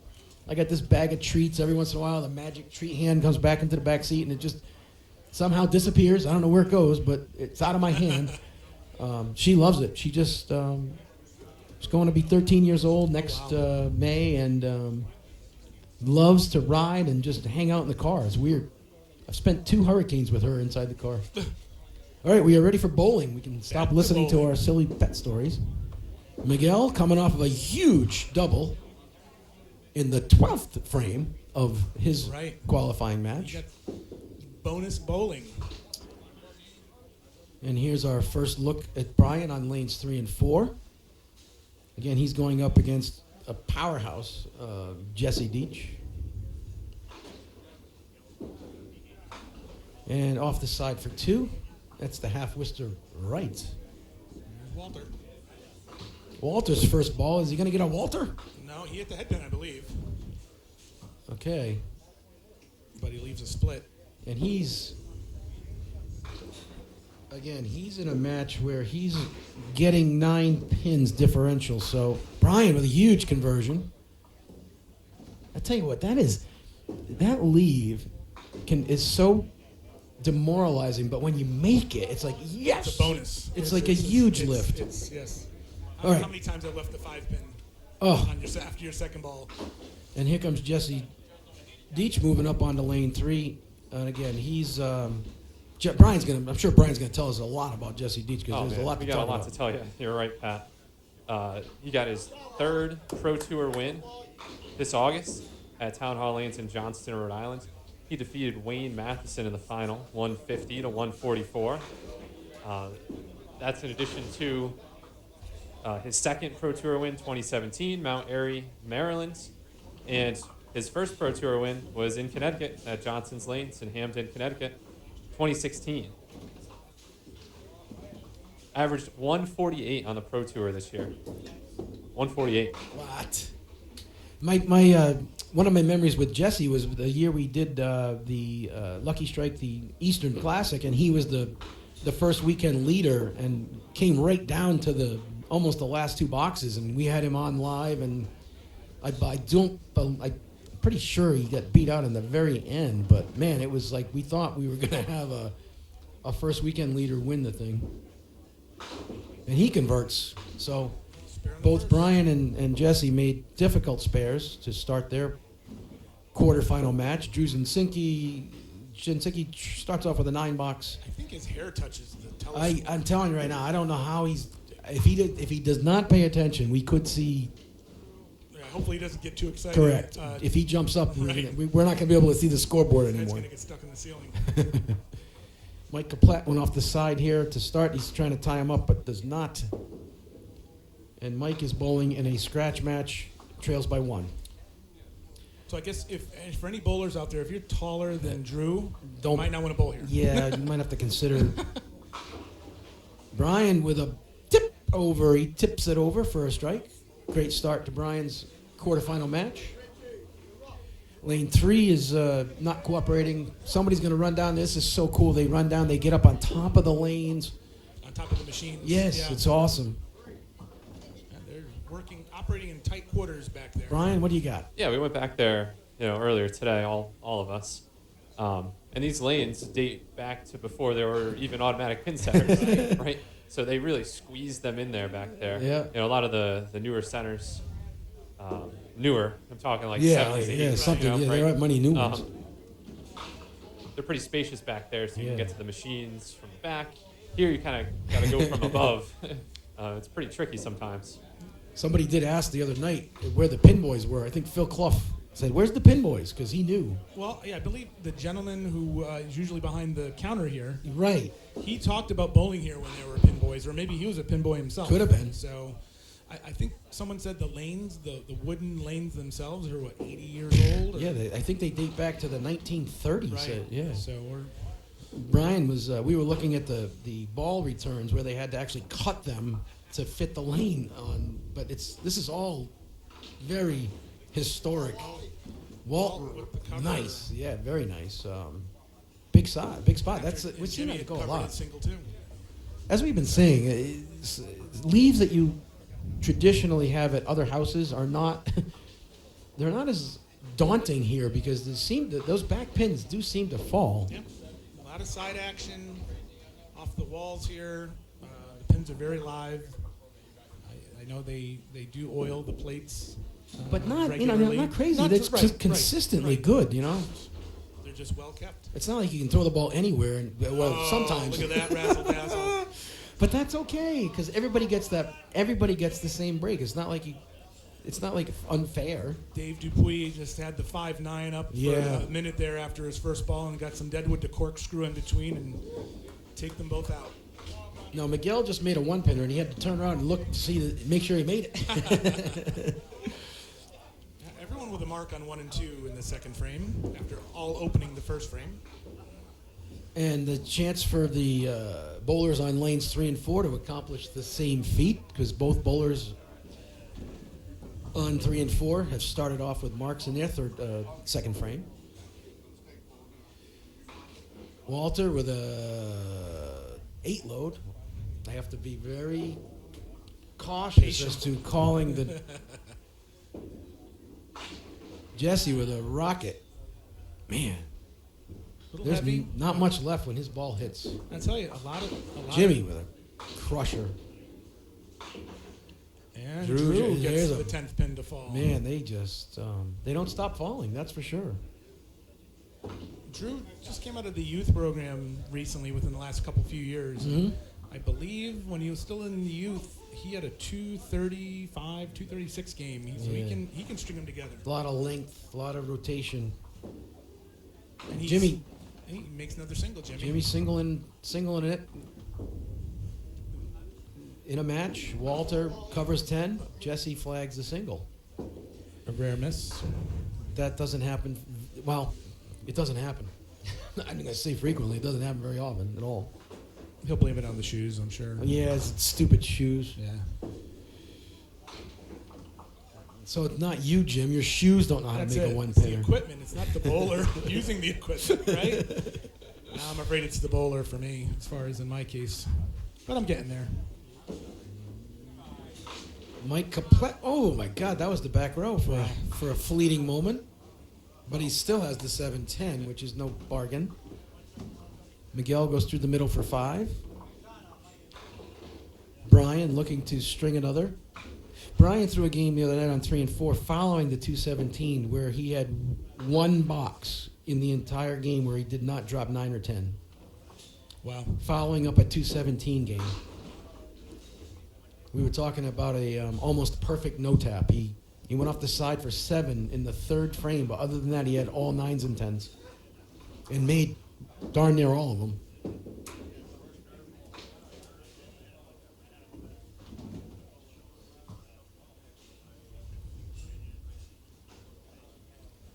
Brian looking to make it 3 marks in a row to start.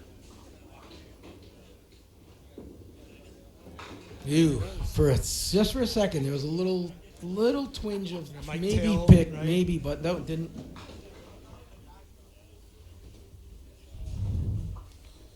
All right, so So now we have three frames completed in the handicap version of our tournament. We have Walter getting 9, so he's pretty much Dave is made up.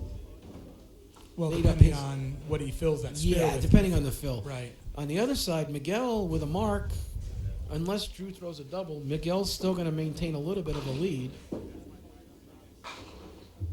Drew went off the side for 8.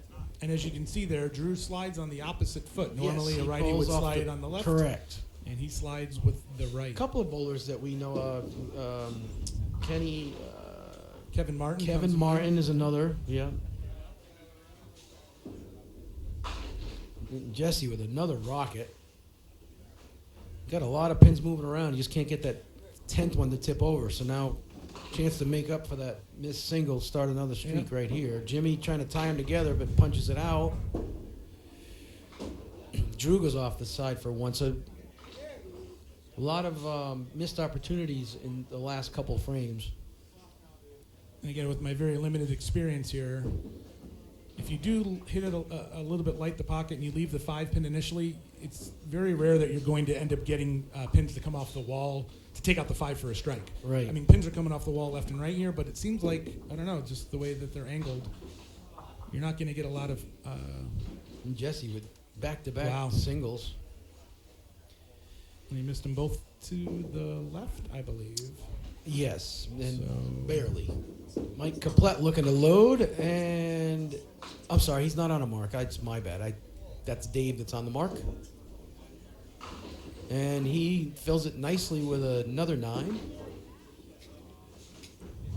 So Dave has made up the 9 plus 2, so he has a 2-pin lead, chance to take a little bit more of a lead. Mike Caplet trying to push 3 into the corner. Oh, that's a tough break. Yes. That's a tough break. And another missed single. So I don't know. It's getting later in the tournament. Stakes are a little higher, a little tighter, maybe. I don't know. It's Well, for some people, though, like with Jesse, this is his first game. yeah, he doesn't. Yeah, So that begs the question about, bowlers coming in that have already bowled a game, have a game or two underneath their Right. under their belt, Right. coming in to bowl someone who hasn't bowled yet. yeah. I've always wondered about that. Like when you used Who to has watch the old bowling advantage? shows, the ladder, the guy who comes from Right. 5th. I mean, by the time he gets to the leader, he's warm, he's ready. So here's Brian, who's already bowled a game, and he's looking for 4 marks in a row here to start his match. And he misses a All single. right, So but- there's a lot of missed opportunities. But he does have a 2-mark lead still on Jesse. Jimmy with a bomb. I wasn't paying attention, but I heard Solid it. 5. And again, Brian, woof, well, it fell, so I guess it counts. Wow. And Miguel off the side for 1 more. So it seems as if Drew has a Drew has a 5-pin lead, but he's given 26, so he's still down 21. Miguel left the door open again in the fourth, so Well, again, for Miguel, it's more about filling the frames, right? Yeah, Not he- necessarily getting a lot of marks, no, but just making sure he's getting a lot of 9s and 10s. Absolutely. Dave Dupuy, another 5-pin. So that 5-pin, you were just talking about it. It seems to be the That's- one pin that. Yeah. If you hit light, you're probably going to leave at least the 5, and then just like that, Jesse gets Well, the 5-pin off the wall. Right. Well, for a strike. it was his third in a row, so third time's the charm. But yeah, I normally don't hold my breath. If I initially leave the 5-pin up and pins are still flying, Yeah. I'm hoping that it'll get knocked over, but Well, I mean, this is, that's the name of the duckpin game. Right. Oh, Obviously, singles absolutely. is all about. But Drew with a crusher on the second ball. But we've been seeing that shot go all day, yeah, too. leaves the 8. Mike Caplet ripped spread eagle on his first ball, which is unusual, but then missed and left 3 on the deck. So he's putting himself in position to be down quite a bit halfway here. He could be down as much as 20 or more. Those are an odd 3 pins to leave on the deck. The 5, 8, 9. Well, he picked off the head pin Yeah. first and then went by it. So, all right, we're halfway through on 1 and 2. We're approaching the 5th box on lanes 3 and 4. All games obviously still in play.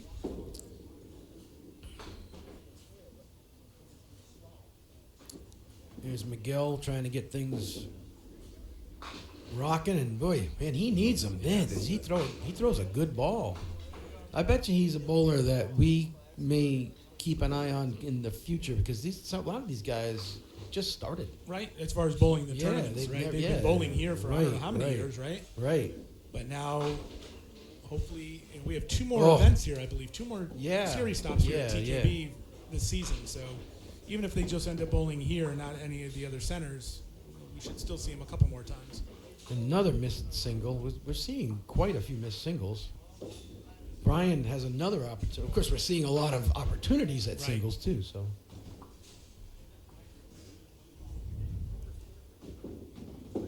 And Brian went by that on the Right, he had missed it other to the left, side, yeah. and now he misses it to the right. Leaves the door Back-to-back open. frames. Leaves the door open for Jesse now. Jimmy does have a 23-pin lead over Mike Caplet. Important for Brian to 10 out every pin. Big ball for Jesse here, though, on a strike after finding himself down early. Jimmy Mulvihill's giving me crap from the deck. Let's get up there and bowl, buddy. Jimmy and I have a few matches during the summer, so Jimmy and I bowl frequently together and against.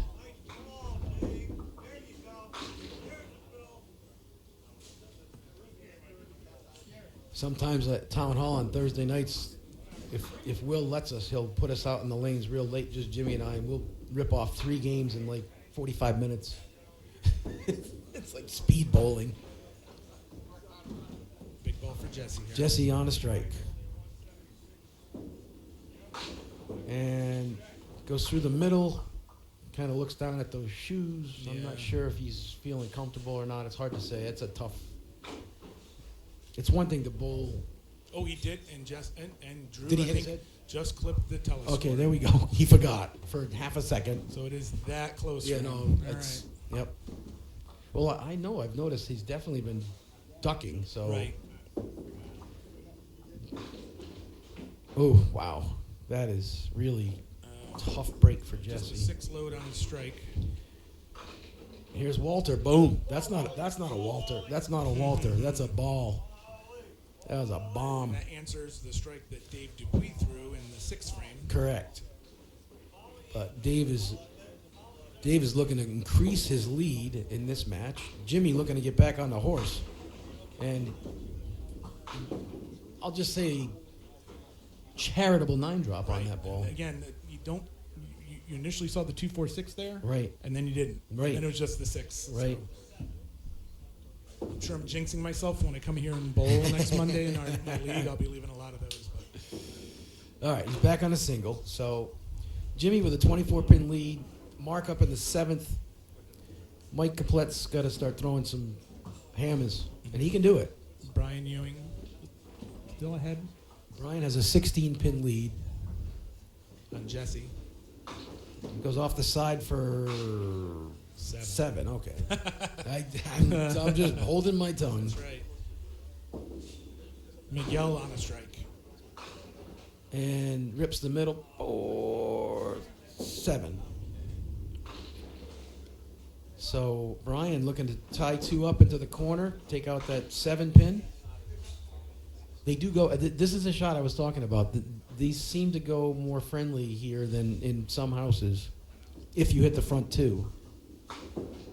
And you just jinxed yeah, it. well, He hit it heavy. he hit that really heavy. He hit it heavy, but still had a chance for the 3 to come off the wall. Just Dave didn't with a get there. huge make there. That's a big ball. And Mike Caplet trying to tie them all together, but It's 4 of the 5 so pinner. the number 1 seeds right now are both in trouble.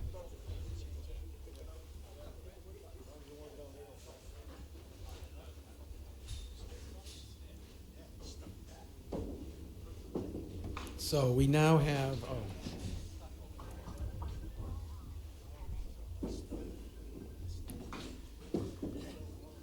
Miguel with I think that was a 10 box. So Drew's got to make up some pins. Drew's trailing. Again, Brian has that 16-pin lead with an open in the 7th.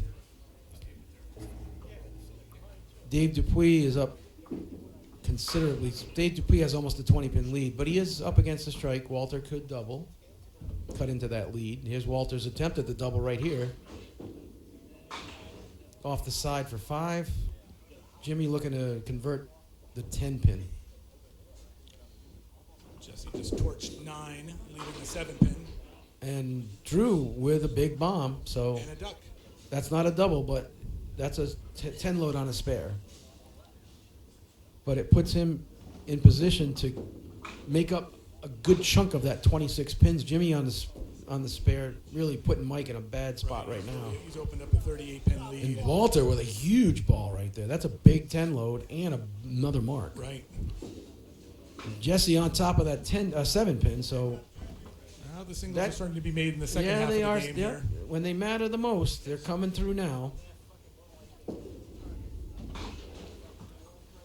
Needs a strike here.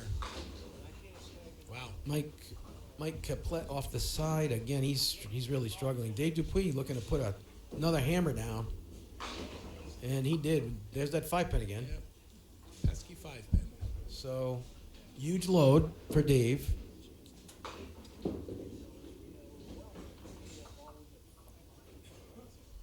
$17 is 28. So Dave still with a 19-pin lead, chance to keep it 19 by making this 5 pin. Miguel trying to keep up with Drew here. But now he goes by it, so Walter only down 19 less a hit. Could be 18 less a hit. And it is. So Walter's in it. Still alive. Still alive. Still. Brian looking to jump back at this now. Big ball and tough break. A couple of tough breaks on 3 and 4 there. Miguel left the 8-9. Ooh. It's all about getting as much wood as you can. Yep. With these leaves. Absolutely. Walter, lane 2. Walter, trying to hang on for the... No, it's a 3 load. I don't know what that is.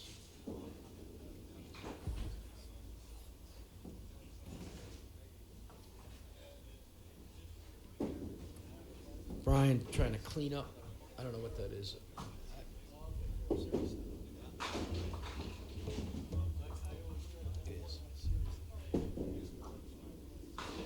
So Brian on the 10 box, Walter trying to just salvage something out of this box, and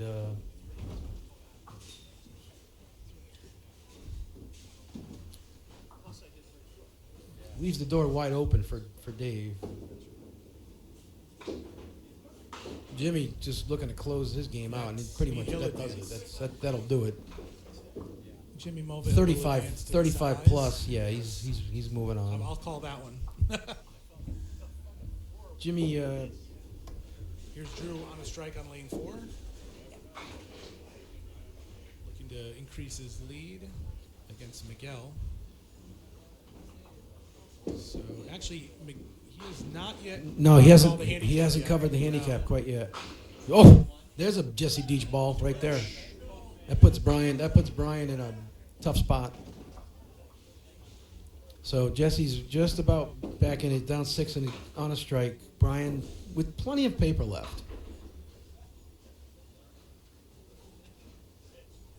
So Drew opens this frame, but he's closed the gap Yeah, it's between him and Miguel. not enough yet though. He has about Still- 10 to go. Right, he's up 15 So, scratch, which 11, means he's down 11, 11. 11 so to still go, he needs yeah. to make up 2 marks, or if Miguel drops wood. Correct. Which we So saw again, that happen, and then Right, 9s and 10s are Yeah. so important for Miguel, or anyone really that's giving a lot of pins, because Miguel. I mean, that great. Right. He came off of that 4 box, which Right. was devastating, and he came back and threw the double to close out the game. That was a great turnaround. here's Brian. Walter right now, pretty much gotta throw a double. Right. There's just no chance. Brian with a bomb. Ooh, heavy, carries the 3-pin. It's a big spot for Brian. Jimmy throws the ball that doesn't matter. And that's about it for that match. So we're going to call it. Dave Dupuis is going to move on. In the handicap, the B division, right? The handicap division. Correct. He will move on to the handicap division finals. Semifinals. No, that would be the handicap division finals. And Oh, then- right, the handicap division Correct, finals. Correct. correct. My fault.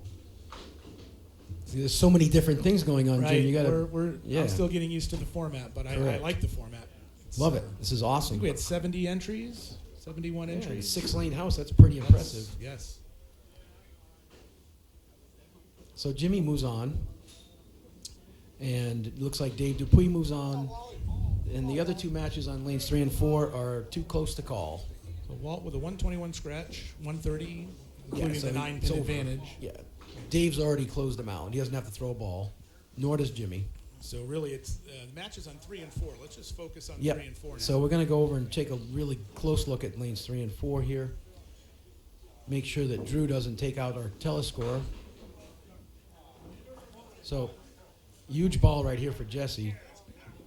down 6. Anything over 6 will give him the lead, Right. but Brian is on a strike in the 8th box. And that's the last thing he wanted to do. But Still count. He's still counting. On a strike, not a spare, so Right. kind of have to reset mentally here.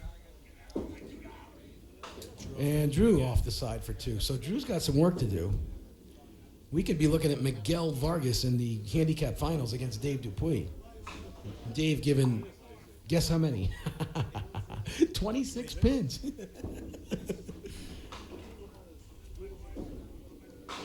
Big ball for Jesse right there. Huge shot. We've seen that go today, I'll tell you. He's found the secret of carrying the 5-pin. That is a Tripped it out big, there. big spot. So it puts him up 4. Brian's on a strike. He's on a spare. Anybody's game. Right. And Miguel is in the driver's seat. Yes, he is. I think right now, I'm going to say if Miguel throws a mark in the last 2 boxes, Right. 1 mark, I think he's got it solid. But like I said before, Drew, is capable of stringing strikes. So Well, it certainly could happen here because these lanes are absolutely they're strike friendly. they're strike friendly for sure. Still a duck pin house, But it's strike friendly, I would say. Break maybe friendly. maybe it's because there's so few lanes. The pins get hit so much they're weakened. Right. Well, I don't know if it has to do with there haven't been a whole lot of games bowled on these lanes. I guess they've had some. No, I leagues can't. here, I can't so- imagine. I mean, who Maybe, knew? We didn't right. know about it 6 months ago. Right? I didn't. Well, they've had leagues here with the Yeah, club, but yeah. I don't know how many. Right. Brian looking at double, and he does get Wow. it. That is a double. He I thought it cracks was the going. 5-pin. I thought it was Right. going to go. It looked like that spinning pin to the left was going to take it, but another piece of wood came off the right wall. Rolled Never a to bad the- time for a double, but that's a great time for a Right. double right there. Takes the lead back from Jesse. Now has 2 hits to Jesse's 1. And Miguel doing exactly what he needs to do here. He's got to get as many pins as he can and just put the pressure on Drew. Drew's got 2 boxes. He pretty much needs 2 marks. Drew again pulls out of Johnson's lanes and Hamden. Theoretically, Drew's only down 8 pins because Miguel put up an 8 box. Right. So So it's 1 mark. 1 mark. And that'll be one way to get. That'll do it. So now, depending on the loads here, it's coming down to the last box. At least on the handicap side, it's definitely coming down to the last box. Jesse on a spare here in the 9th. Not really a must strike situation, but It's pretty close, gotta fill it right. big. Gotta fill it big. And off the side again for 2. That hurts. This is a rare spot to see Jesse in here, where his tournament life is in jeopardy here. Absolutely needs to cover this. And man, that's Can't cover Brian it. throws a big load. It's lights out. Yeah. I wouldn't want to be Jesse's opponent on the consolation match on 5 and 6. Just saying. Yeah. I'm sure that's the last thing on Jesse's mind. No, I'm sure you could care less about that. Well, he's only got one hope now. He's got to hope something bad happens Right. to Brian. And Brian he's really, gonna, yeah, other than it's, a catastrophic something finish have for to, Brian. something would have to be very, very Because right bad. now Brian has 129 Yeah, to Jesse's 125, and he has Right. 3 hits. 3 hits. Right, so it's essentially any kind of a 2 load hits. here puts him up, 2 hits. puts Jesse on a double. Right. Anything more than 5. Right.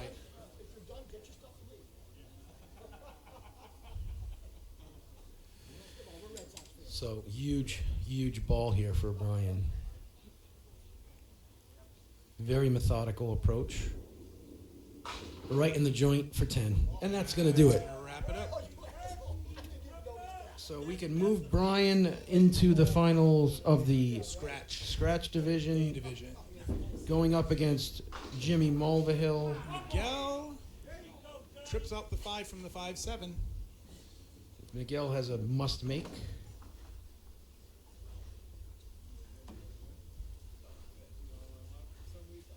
Brian's hot run at TKB continues. Yeah, he couldn't have picked a better spot to leave the 5-7-8, that's for sure. He pretty much closed his match out. He's going to finish in the 160s. Right, but Jesse's at 155 max, so that match is in fact officially over. Miguel with a Miguel huge powers it up Huge without shot. a doubt. Must have. Monster shot for Miguel. And he got it. Now it's all about the fill. Brian just trying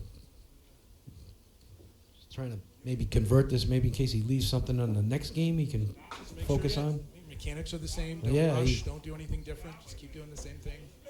Well, since he threw that 102 and 103, it's been just slightly different.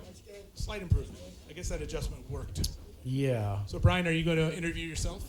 So here's Brian Ewing. Just came off a huge win. Brian, triple in the 8th, 9th, and 10th All right, let's see. against one of the best bowlers in the country. Miguel How throws does a that good feel? ball there. He gets a big 9 load there. Huge mark for Miguel. Clutch 10th. Somehow, Brian, your thoughts on that? Jesse didn't, I'll tell you what, I told myself you need to jump out to if not a lead, you need to throw some marks at the very beginning of the game. right. So I executed there. Yep. Felt very fortunate in frames 4, 5, and 6. Yep. Because, you leave 3 open frames for Jesse usually. Right. He jumps right on it. He takes the lead. Sure. So I And- held my wood, though. I right. missed a couple of singles there. Yeah. But I held Drew my needs a wood. mark here. I don't know. Kept myself in position, I guess. Jesse gave you a rare opportunity by missing some singles. In the same respect, those balls, all of those could have been strikes. So, great match, Brian, and good luck against Jimmy in the scratch finals. So Drew Janicki is in a must-make situation. must convert the 128.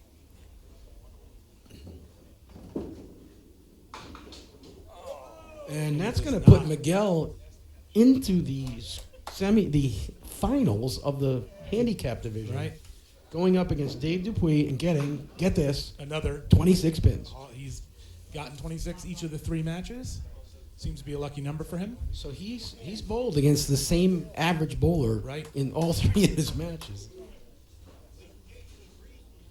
All right, so now we're to the A-B finals, right? The scratch finals, the Well, A this side. is all going to take place in front of us now on lanes 1 and 2. That's right.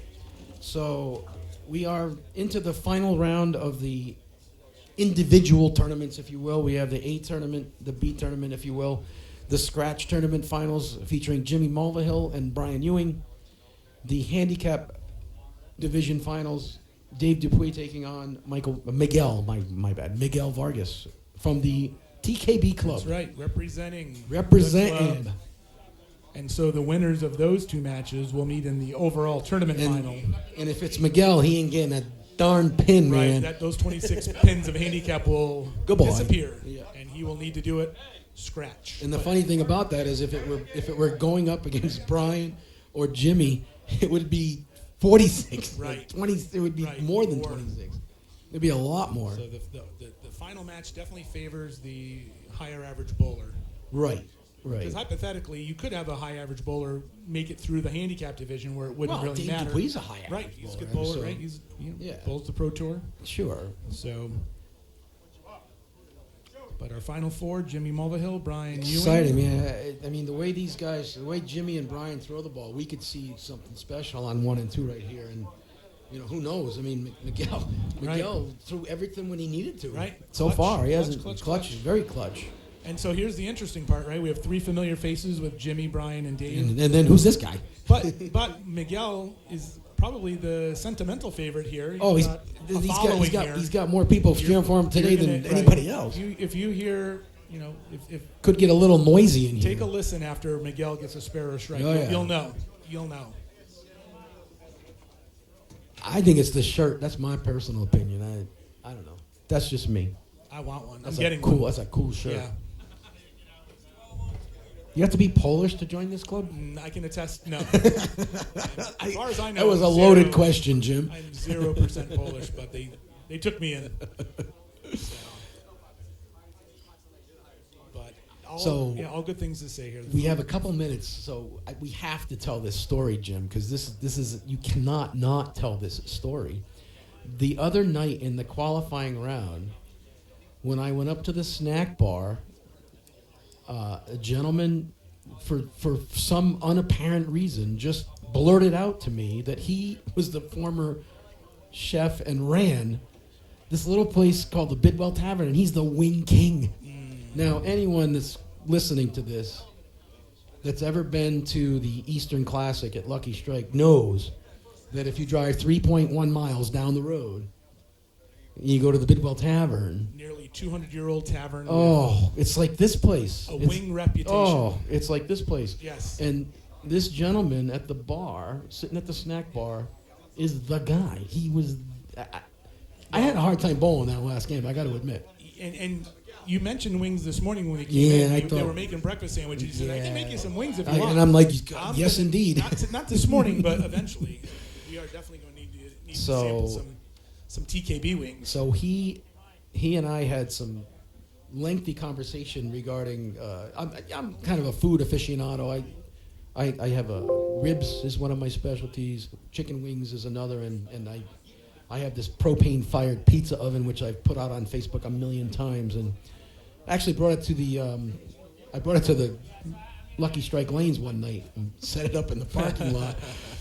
And sold illegal pizza out of the parking lot. There's a lot of other things that have been sold out of that parking lot, but Well, pizza we'll is. just talk about the pizza. Yeah, the pizza is. Lot pizza. My gosh, I tell you Dude, what. you could do that like at parking lots for like concerts. I could. Sporting events. As a matter of fact, Jim, my son-in-law, my future son-in-law, and I I'm taking that on the road to the December 26th Patriots Dolphins. Yes. No, Patriots game. They're not playing the Dolphins. They're playing the The Bills. Jets or the Or Bills. No, the 26th I think is the Bills, and we're setting that baby up in the tailgate parking lot, and I think we're going to have people forming lines, to be honest with you, because Yeah, you don't see a lot of pizza no, tailgating. no, So not fresh cooked right in front of your Right. eye. So, anyways, All right. that's going to be December 26th at the lot to be determined. I'm not even going to the game, Jim. I'm just going up. Blame you. I'm I just- don't blame you. I'm just going up to do A that. late season game Oh. at Gillette in Yeah. Foxborough. I'd rather be inside. Oh no, we're going to be out in the parking lot, But man. the whole time? Yeah. Are you gonna? Do you have like a trailer or something like that you can go warm up in, or are you just gonna? You have a car? Oh or no, I'm just going to car? keep eating warm pizza. No, the pizza oven itself gets up to about 975 degrees, so I just cozy up to that baby. Yes. You get front row for that. Not too cozy, Right. but you know. No, that thing is a unbelievable invention. Literally, when you put the dough in and when you put the pie in, it's done in 90 seconds. Sometimes you get burned before 2 minutes. All right, what are we waiting for here?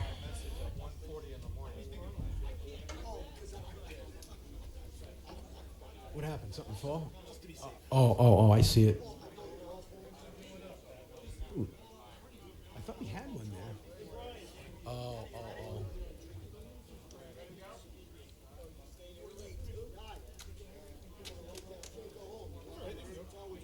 You sure? Oh yeah, I can.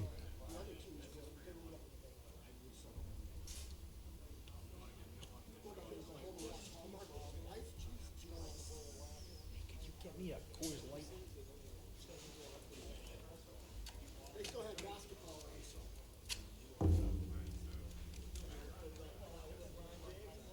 Get yourself a brew. For $5 here, you can get two. All right, so we are ready. The pins are on the deck. Dave Dupuy is on the approach. And we are ready for our finals of the individual tournaments, right. divisions, and A then and B the finals. the winners of these matches will go on to face each other in the ultimate finals of stop number 3 of the Connecticut Duckpin Series Tour. And we are at, believe it or not, TKB Club in Vernon, Connecticut, and we're in their basement and having a bowling tournament, and it's awesome. Thaddeus Kosciuszko. Yeah, Brotherhood. you had to learn how to say that to get in the club, That's I'll right. bet. Can't tell you what else I needed Nah, to do. it's but okay. Brian likes lane 1 and 2. I'm just going to tell you. It starts right where we left off last game. And sometimes that's difficult when you have like a 5 or 10 minute break Yep. between games to continue that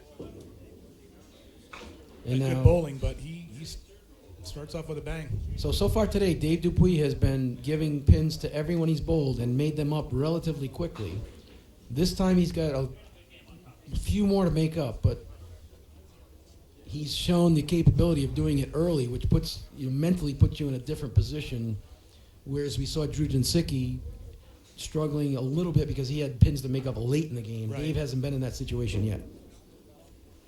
But we'll see if Miguel can put him in that situation by starting out early. Because if Miguel starts off quick, that's going to really put a lot of pressure on Dave. And Dave did miss a 3-pinner there in the Yes, first he did. frame. Jimmy right back. Catches the 5. That's a huge catch because I've seen that hit often be the 5-10. Even though they're falling well on 1 and 2, that Right. light ball, that's where you can get that split.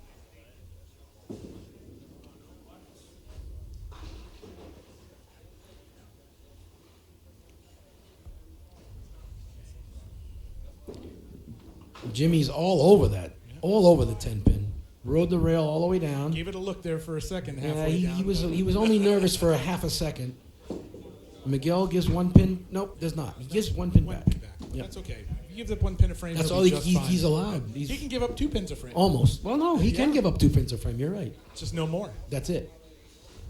He can give up 2.5 pins a frame. If you want to get really Yeah. technical. Well, we don't want to be breaking No. any pins here. There's so many things about this place that are cool. It's really hard to describe them all, but man, there's such a cool place that we're in. This is familiar to if you ever bowled at Villa Road. Oh my God, I told my wife that. I said, this is exactly like this is almost like walking into Villa Rose again. Right. Except Villa Rose was much darker. Yeah, Villa Rose was in the basement of a restaurant near The Bradley Airport. near the airport Yeah. in Windsor Locks, Connecticut. yeah, And yeah. it was 8 lanes, Yeah. more poles Oh, than here. oh my God, Always there were- getting in the way. poles were on everywhere. the approaches. Yep. And lanes 1 and 2 were string pins. They were Right. experimenting with string pins through Oop. the NDBC, I believe. Brian misses a single. But it was very similar. Even the entrance when you come Yeah, in, it's. is I on the side swear, of it, I lane felt 1 like here. deja vu when I Yes. walked in here. I was like, oh my God, this is just like Villa Rose. Yes. Which unfortunately is another one of the Long. Duckpin houses that have been long Right, gone. But long gone. first time I ever signed up for a tournament there, I drove all the way up there. Ooh, big ball for Miguel. Miguel answers And I- Dave Spare with a strike. And I got there. It was just like when I got here. I was like, well, okay, I'm where at is the it? wrong place. All right. So we had a fun time. That was the first time I ever met Pete Chamberlain and Tony Santiago. The Hitman. The Hitman Pete Chamberlain. That's the first experience I had with him and Tony. And Tony and I have been friends ever since. Love those guys. I'm glad Tony's bowling again, right? Yeah, he's bowling on Thursday nights at Lucky Strike. Jimmy with almost had a messenger. Leaves the other corner. So now he's at the 10, and now he has a chance to convert for the 7. Now you see where Jimmy just picked up his bowling towel Yep. off of the ball return? Yes. That metal, that silver right there? Yes, It's an ashtray. I know. It's a working, functional ashtray. Yeah, and they So, and they smoking is allowed in upstairs. I don't believe Well, it's in the they- bowling they alley. can- they Oh, can. when it's private. But they can bowl, I guess, in the bowling center, but Oh, I think the unspoken word is not yeah. to. I know they smoke out in the hallway because I can Right, smell it. right. But and Jimmy on top of that single, so he's out to an early lead. I would love to see someone, though, put down their cigarette in the ashtray right there. That would be pick up so- a ball and bowl. That would be like That's- going back in time. Or like a big fat cigar. It was Just the don't get one. any ash on the approach. It was the one thing I couldn't stand in bowling when I was a kid. Was how everybody Right, smoked. Everybody smoked. I really didn't notice it. I mean, my mom smoked. I've Well, always my been around dad, smokers. smoked. My dad smoked And, my whole life. So. Yeah, being in a bowling alley, you really didn't Right. notice it until they stopped allowing smoking in the And bowling then all of a alleys. sudden, And I was hey. like, wow, I can breathe. And Brian gets an extra kick on the 4-pin. Dave Dupuis looking to tie up another 3-pinner. This is his third 3-pinner. This one's a little bit different. And it goes around the outside. Around the I think outside, here you got to around the hit that. outside. Yeah, a little. Yeah, it's hard to little make that shot M&M, on the little outside. M&M. Yep. Brian covers the 2-pinner, so Dave on the 10. But now Miguel, man, can you imagine if Miguel starts with a double early? Oof. Talk about putting down laying down the gauntlet.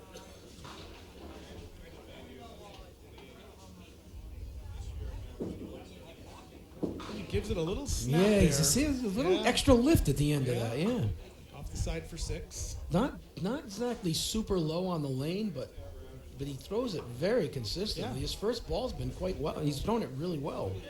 And the more games that you bowl, maybe the more of a rhythm you get in, the more of a routine. It's like Miguel's missing a ball. No, Jimmy's just not. Jimmy was over okay, on he's the waiting for side. Jimmy. Yeah, Gotcha. we are bowling ball for ball theoretically. You can hear the consolation match. Right, over on 5 and 6. You can see that in the right-hand corner of the screen. Walter and Drew are doing battle down there. Jimmy looking to load and go again. There's a bottom. And there's that 5-pin. There it is. Solid. But another 9 drop. There's 3 9-drops in a row. He's made each corner. And now he's got the middle. got the third corner. There you go. Dead center. Look at this. Look at this. Oh, nice try by Miguel. Big load, though. Yep. That's a huge Goes with load. 19. So he actually gained 2 pins on Dave in the second frame.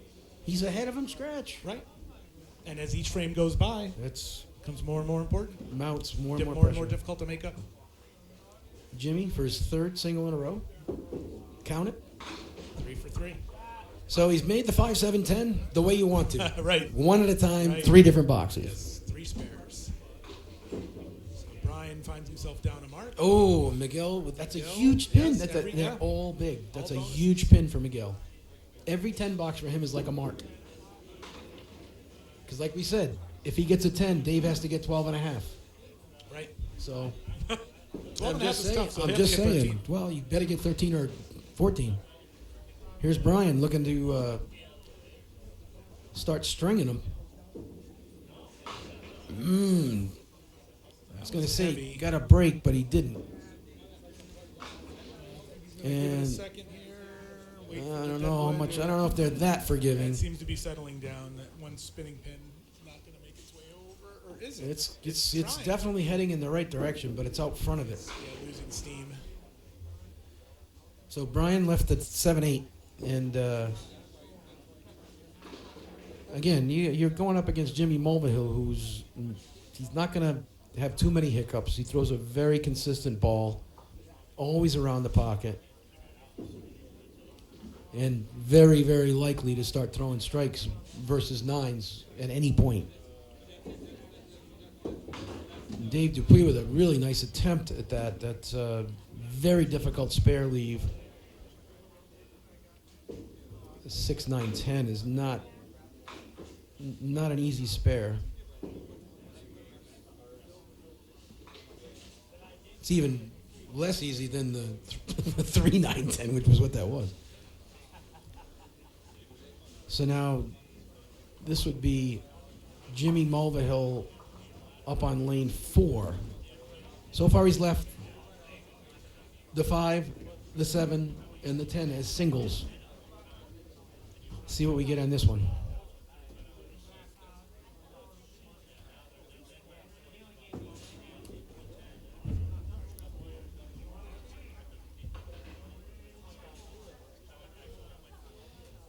Once again, right in the bucket. And this time he does drop 10 on a really heavy, Yeah, heavy. That really was probably heavy hit. Worst of the first balls. Yeah, that wasn't a great. Carries the 3 pin. Everything collapsed to the middle. That's what you want.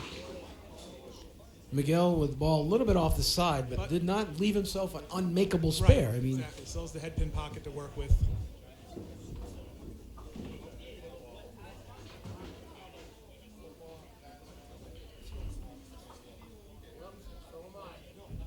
there's that little snap. He definitely throws the ball better when he has that little upward snap at the end of the delivery. You saw that on his first ball. He kind of laid it down. Something to watch for later in this game.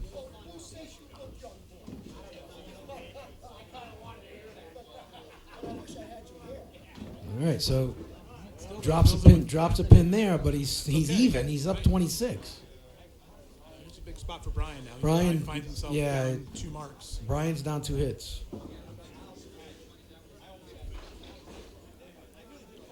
Which is hard enough against most bowlers, but when you're bowling up against the caliber of Jimmy Mulvihill or even like last game Jesse, you don't have a lot of opportunities left to make up marks.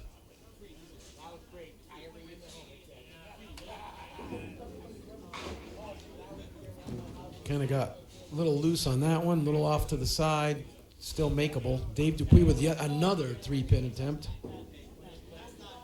This time he goes a little bit tighter and does convert it, so that's a big make for Dave.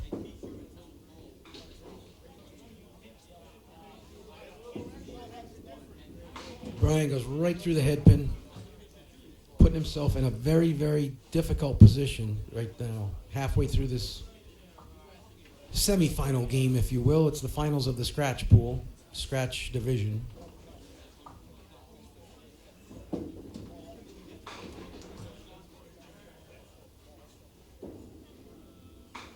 And a 9 box, so pretty much opens the door for Jimmy to Right, really put some really distance.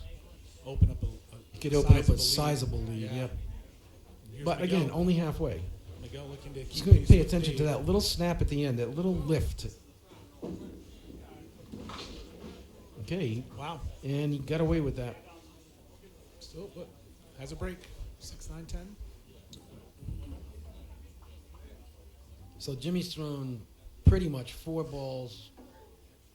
3 of them were dead nuts in the pocket. One of them was kind of heavy, but he's gotten great breaks on all 4. So gets the ball well out onto the lane.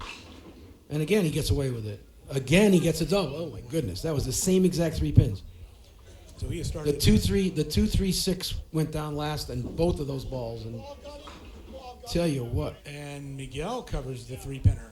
huge make for Miguel. So there's both Miguel and Jimmy have big leads here, but halfway through the match, Jimmy's lead is actually larger than Miguel's. right? Jimmy's gone 9 drop, 9 drop, 9 drop, strike, strike. He has all marks through 5. Yeah, and Brian's almost already in a must not make, Only- must strike situation. Even before he ripped the middle there, Right. He's thinking he needs to mark out, because if he needs to make up 3 marks, I figure Yeah. Jimmy's good for at least 2 out of the last 5. Oh, So the way he's throwing the ball right now, Right. it's an uphill battle, to say the least. And Brian goes, nice attempt. Dave went off the side for 4 and makes. Nice make.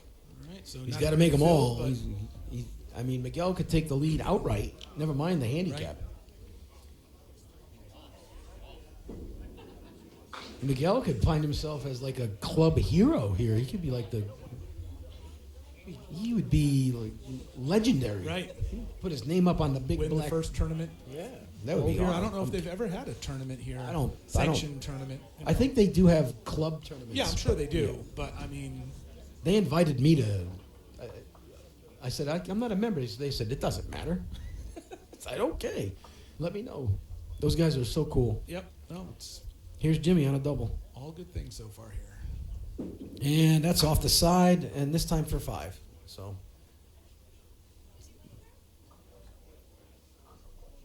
And he's talking to himself.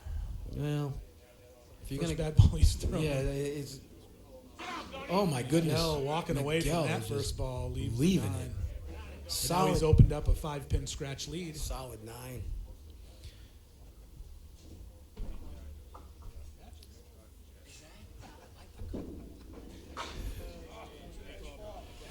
Jimmy just puts one more nail in that one, man. That was a big ball. He's up 38. Huge. 38 And hit. Miguel on it for another spare. This guy's on fire, man. He doesn't need, you know what? He's getting himself ready for that scratch match. That's what he's doing. He's at 76 plus. I don't know. Again, I don't know what his average is, but I'm sure he's blowing over his average if he's getting 26 pins a game. Well, he's getting 51, actually. Right. So it's 80% off of Yeah. 160. Yeah, so So it's probably about 100. Right? Dave with another 4-load. That hurts. Brian, right on time. He's got to do that at least one more time, if not 2. I'd say 2. I'd say 2.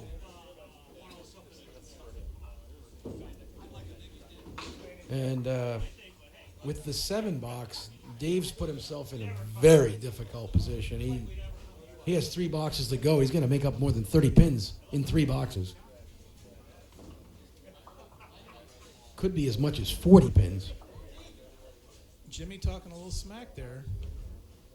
Talking Well, about, he's been known to talk a little They were smack. talking about the fact that Brian's still in it, and Jimmy said, "I'd rather like to think that he's not in it." Those weren't his exact words, but let's see what happens this ball. Jimmy's like, you ever seen me bowl? Jimmy 113 plus in the 6th, all marks.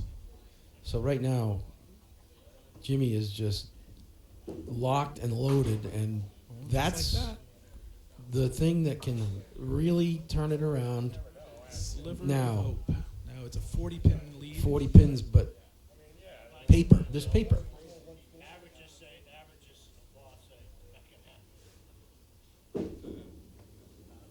All right, Miguel just right now just needs to focus on cleaning the deck. Right. Just get those pins that are up there off the deck. David actually had a 4-fill 7 box. I know. So he's making up. He is actually gaining ground already. Right. He's already up 7. He's up 9 pins. Scratch. So, I'm sorry, 11. Make it 11. So he's up 37. So both Dave and Brian are in Deep doo-doo. strike. Well, must mode. strike. Must strike mode. Strike mode. Stringing strikes. Not just one here, I one mean, there. even if Brian struck out, he can only Right, go can't lock him 190. out. He can only go 195. He's Right. still not locking him out. Well, then Jimmy would need a double. Right. Right. But Brian needs to go 5 in a row to put Jimmy on a double. Right. Right. So, how do you get 5 in a row? Right on cue. You start with 2 in a row. Right. Well, we right? start with 1, then 2, then 3. Yeah. So he's trying to make a match out of it here. So, right when you needed it, Brian Ewing delivers. Probably his best ball of the day, right there. Of course, he's sitting right next to me as I'm saying it, so he's trying hard not to look at me.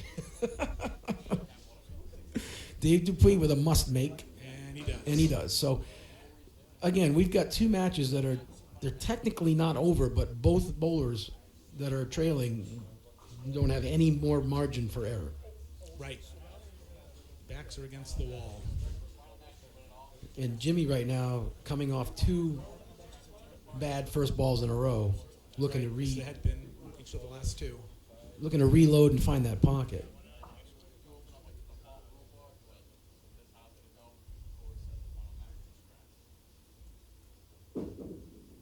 And he does. He found it. That would have taken down at least 12, maybe 13. If there was no wall between 1 Right. and 2. It could have taken out, yeah. Miguel with another good first ball. Keeping it in play. Gives himself another opportunity to mark. He's been lucky when he's gone off the side, for the most part, that he's Well, not he- punched through Yeah, anything, right? he hasn't. Yeah, he hasn't. We haven't He's seen him left do himself that. either going off the side for 3 or leaving a break. But let's see what he does here, if he can take advantage and maintain his lead. Yeah, just to put some clarity on this situation, Miguel Vargas has a 96 average. I don't think after this tournament, I it's gonna believe in some circles he might have a name for Miguel. No, But no, I think no, it's just no. no. But I was going to say, but in his case, I think it's just because he's just starting out. Right. Normally, if he's bowling just in a league, it's Yeah. like a night out. And now this is more serious. And now we're starting to see that a 96 bowler can turn it around pretty quickly. He hasn't hit a 96 today before he's at 96 before the 8th box. Brian with a double. that's a killer. And just gets the 4-pin to wag, can't fall. Just He really like- needed them all to fall. Just like the ball that Jimmy threw twice and made the double, Brian did not get the same break. And Dave covers his 1-pinner to keep So- his hopes alive. Slim hopes. He's really 'Cause if we do the math here, he's can in a strike lot out of for trouble. 151. That's as much as he can hit. Which and means, Miguel's already at 129 plus a hit. right. So legitimately, Miguel throws one more heavy ball, one more 8 load, and this And hope Pencil him in. and fills the frames. Right. so Brian is now almost. So I think Brian can strike out for 159, 159, and Jimmy's at already at 32 132 plus with 2 frames to go. So all over but the details in terms of both matches at this point. Miguel, again, it's a 4 load, but it's a load, and all he has to do right now is just focus on getting Right. more pins with every ball. That's all he has to do. Well, let's play this out. Let's say he gets He's a at 10 box. 133. He's at Right. 133 right now. Right. Jimmy, oof, 1-5. Oh my goodness. Well, if you're ever going to rip the 1-5 on a load, it's when you have a 30-pin lead, right? All right. And again, Miguel with 2 more, so give Miguel an 8 box. He's at 141, so that puts Dave on A triple to yeah, make Miguel throw a mark to win or a 10 to tie. correct. Jimmy with a nice effort to get 8 on the strike. Essentially, if Dave Dupuis does not throw a strike in the 10th on his first ball, Miguel doesn't have to step on the lane. And with the scratch match, no matter what Jimmy does here, Brian needs to triple. Yeah, and then hope Jimmy has a. Well, actually, this is an important ball here because if Jimmy doesn't get anything, All right, so that's a 150. So now, because now, right. let's say Brian triples out for one, puts Jimmy on a 10 to 59, win. He only needs a 10 bucks to win. Correct. If he's 90 to mark. That was big 2 pins, and I'm sure Jimmy knew it. I guarantee you, Jimmy knew it. So here's striker go home for Brian, or striker come back to the announcer's booth. Isn't he banished to lanes 5 and 6? Isn't that how it works? That's true. And that's gonna pencil in. Holy moly! So Jimmy Mulvihill is in the final. Name my striker. Don't even touch that. And it's just about academic for Miguel as well because Dave Dupuis dropped 9 if he Yeah, covers it. Yeah, But the strike is 140, and Miguel was already at 139 with his handicap. So right. he just needs to show up in the 10th frame. If he throws a 10 load on this spare, Miguel only needs 2 pins. Still, Brian's going to end up in the 140s here. But never was really in the match because of Jimmy's hot start. 148 for Brian. Yeah, respectable game by Art. 139 for Dave Dupuis. So again, right now they're tied. Dave and Miguel are tied. All Miguel has to do is hit 1 pin in 3 Right. balls. 1 pin, Rodney. 1 pin. 1 pin, yeah. Big Finn is coming, but he's going to fall down 3 times. So Brian gave it a valiant effort. A 150 game, nothing to be ashamed of at all. I mean, Jimmy came out of the gates, kind of got a couple of breaks on those strikes. I mean, the double was a killer, and he goes through the middle and doesn't leave the 4-6. He just leaves the 4. So good bowlers get breaks, but Heavy hits carry here. Yeah. Heavy hits carry. so Keep it on the lane. Can you keep it on the lane? Miguel He is now does. advancing. Keeps it on the lane. So we have our 2 finalists are on the lane right now as we watch, These 2 bowlers. finishing their semifinal matches. The Cobra Kai guy, I can't help it. It does definitely. God, it looks like it. And Jimmy with a nice game. Now Brian has the sad duty of interviewing the gentleman who just took him out of the tournament. Right. But I mean, Maybe we'll get a word with Miguel too. 160. I'm sure we'll talk to Miguel.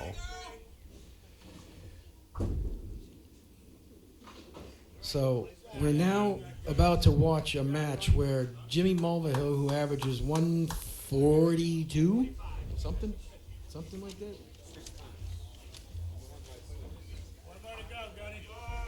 All right. So I think the noise level is going to increase here. We have the club bowler, Miguel Vargas, in the tournament finals against Jimmy Mulvihill. And he will be getting our mathematician pet. Rufo is trying to. So Jimmy Mulvihill carries a 134 average, and Miguel Vargas carries a 96 average, and they're bowling scratch. Right. In most worlds outside of bowling, that's I'm called going it. to cut you off right Oh, now. I'm sorry. I didn't even look up. I'm not Brian's looking gonna up. Talk with Jimmy and Miguel before Our the match. finalists. Hey, thanks, guys. We'll start with you, Jimmy. First 5 frames there were impressive. They were talking in the booth 5, the 10, or 5, 7, the 10. First 3 boxes, and they do the double. What was working those first 5 frames? The timing is good. Ball's right out in front of me. They're moving. I gotta move. Keep. What's one thing you're focusing on as you go into the championship match here? I just pretty much the same thing I've been focusing on. Just get the ball out in front of me and in the move. The ball do the work. All right, thank you. Well, good luck and nice bowling so far. You've been right along here, right? Wow. So, it's your birthday? Oh, happy birthday to me. Of course it's his birthday. Yeah, There you quite go. a crowd here. What's the crowd mean to you? How's that helped you today? Great. Another family. They joined the club. They're helping. We got a softball team and a bunch of great guys. They got me involved in this. They've been helping me along, coaching me. It's my first time ever doing this. 2 months into this. They support me, and I really appreciate it. It's Was awesome. it, is it a great start? Yeah, this is a great start here. I'm sure they'll cheer you on. The championship match. Looking forward to a good one. Good luck, guys. All right. So wow, there you have it. Well, we just learned a little bit more about Yes, we Miguel. did. Sounds like he's only been bowling for a couple of months. It doesn't sound like very long at all. Here Well, he is. he's about to find out what championship bowling's all about right now. Right. So he'll have a vocal following behind us. So normally he'd be getting in the area of 30 pins plus handicap, but he's got to go it alone against Yeah. Jimmy. Scratch. 38 pin differential Yeah. between the two bowlers. That's a lot of pins to make up. I'll tell you. I bowled Jimmy during the summer scratch matches head to head, and I give him, with my average, I give him 10 or 15, but I don't know if I'd do it giving him 34 or 38. Like we talked about, the scratch bowlers are obviously bowling scratch against each other on the A side of the tournament. Handicap bowlers were bowling with handicap against each other on the B side of the tournament. But now that the A side and B side winners are meeting, this is a scratch match. No handicap. Best score wins. And in a minute, we'll be starting the finals with Jimmy Mulvihill and Miguel Vargas. And it's not like you're surprised by this because when you entered the tournament, the rules were all very clear, and everyone that knew. Oh, sure. And the thing is, I'm sure anyone coming out of that handicap division is more than happy to be in the finals, Right. regardless of the situation, regardless of how many pins difference. They're going to have some fun. I'm telling you right now, Miguel's going to have a boisterous crowd cheering on his every shot. So obviously we know, like, average-wise who has the advantage, but momentum-wise who has the advantage. I mean, Jimmy's been Well, bowling good all day, Yeah. but so is Miguel, and he has, again, he's got home field advantage here. I'm going to be a realist. Jimmy's going to have to struggle, right? And Miguel's going to have to bowl as good as he's been bowling, as good as he can bowl, and then we have a match. Now, let's say, who's to say? Miguel can throw. I've seen the ball he throws. He can throw a triple at any time. He threw a double already when it mattered. So it's a bowling game. It's a one game match, right? Anything And can happen. I believe anything can happen. And if Miguel gets that little snap at the bottom of the throw, I say watch out. Jimmy decided to go first. This is a pro finals now format. Right. So that Jimmy means- will start on lane 1, and then Miguel will bowl 2 boxes at a time, going from lane 2 over to lane 1. Jimmy will have the last opportunity. Right. So Jimmy gets to bowl first, and he will bowl last of the match. Here's Jimmy's first ball of the finals, right back in the pocket, and this time not That's so a much. rarity. That is a rarity. So the here. 7-9 jumps out, and I'm going to say this right now. I'd rather see that happen in the first box than the 9th or 10th box. How's Very that? true. You always think you can bounce back after the first frame. In the 9th and 10th, when that jumps up, it's kind of demoralizing. But guys, that's big for Miguel, I think, right? Lower average bowler going against Jimmy. He's been going great all day. He throws a strike on you. Oh, Start the match. yeah. Yeah, that's, Yeah. that's psychologically that's tough. Right. But you're like, oh, you got a 10? I can get a 10. Stick right with it. So here we are with Miguel Vargas' first ball of the finals. A little snap at the bottom, and look out. All right. I wonder if he's the pitcher on the softball. He throws that ball at the bottom, I'm gonna have just to like ask him he's. Yeah, I bet you that is a possibility. So now Miguel drops 7, but it's Makeable, like you It- said. it It's is- 5, this- 7, 8, this- 5, this- 9, 10. This goes here. If he hits that on the outside of that 5 pin, it's got a chance. And he did. Try. So now, unlike his previous 3 matches, he does not have a 26 pin lead. Right. Does not have the benefit of a handicap cushion. So this might be for the first time all day that he's behind. I believe so. I don't know that he. No, because Rick Genneau had taken the lead on him briefly. Oh, true. Yeah. It's the first time all day Miguel's had to bowl 2 boxes in a row, so, Right. Different. A little bit different. now he's got to focus Flow on to every this game. You got to slow it down, Instead of focus bowling on ball each for box. ball. It is different. So cool to have a club member in the finals. I think that's awesome. It's the way it should be, right? Yeah, and I think it'll go a long way as far as participation in future tournaments. But Well, the club really supported this tournament. I have a lot of club members here's a bowled. big ball, though. Yeah, he can't afford to have too many. That's a tough ball right there. All right, so that is not going to help his causes. Yeah, so essentially, he just gave a mark to Jimmy. Yeah, and Yeah, guys. One thing we talked about at the very beginning of the broadcast here was only 4 of our 16 finals participants had logged any match play on the Pro Tour this year, and in other places, as we see Jimmy throw that interesting strike there. Right, to make up for the 7-9. he could do. If we look in other venues as well, other tournaments, Jimmy has played in a 9 no-tap tournament and a 3-6-9 tournament, both at Highland Bowl earlier this year. He went 4-2 and 1-2. So think of all those games he logged in pressure situations like this. He also bowled in the Rhode Island Tournament Series Finals 4 games. He went 2-2 there. So he's logged out of everyone the most match play this year. And to put that The ball. in comparison with Miguel, it sounds like this is Miguel's first tournament. Period. Sounds like he's only bowled for like Couple since, months, I don't know, right. October maybe. So Jimmy opens up already a substantial lead without even making the single that he's about to make, because he doesn't miss many of those, and puts the pressure on Miguel immediately. Had not been for that tough break in the first box, he'd already have a 20-25 pin lead. Miguel with a nice ball. All right, trying to answer.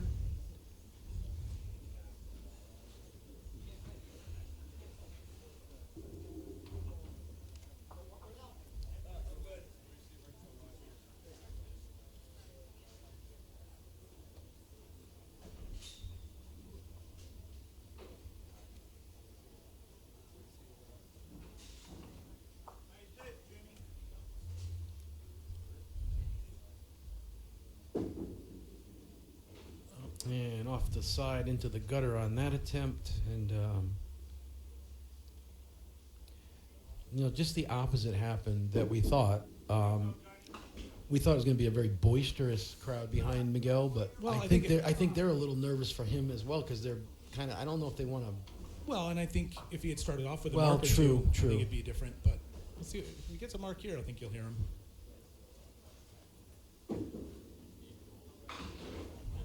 Look out! Okay, All right, so he leaves the pin a little bit closer to the lane for him. Now he's got a chance to convert a single, try to bring in the 6 pin, and he goes by it to the left side. And it's definitely a different pace, guys, right? You can see Miguel Yeah, he's up there. right. In the games that he's won so far today, very slow, methodical. Yeah. Grabs his ball, waits, sets himself, rolls. Looks like he's just rushing a little bit here, Yeah. for sure. And that's Definitely. probably a product of the new format, bowling Right. 2 frames at a time. right, Right, and knowing that exactly. he's down, right? Jimmy's already got a strike and a spare, and all eyes are on him, right? There were multiple matches going on. Yes, and with that's all the the other other rounds. thing. Now it's just the 2 of them. You're the only Correct. person up on the lanes when you get up there, so and you're not used to that. Jimmy's used to it. And really, Jimmy's thrown on so far, at least on lane 2, he's gone off the side twice, and one of them was a very beneficial strike. The second one, as I was saying before, these shots here seem to carry that back pin a little bit more, unless you do that, I suppose. But it's still, that's an eight more pins on top of the lead. He's already looking at a 22 pin lead, 21 pins after 4 boxes, and uphill would be an understatement as far as the battle that Miguel has ahead of him. It's true. Very true.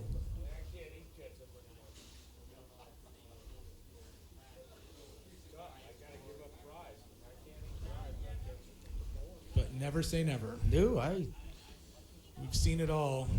I've seen it all, good and bad and unexpected. And so, he goes off the side for 9 this time.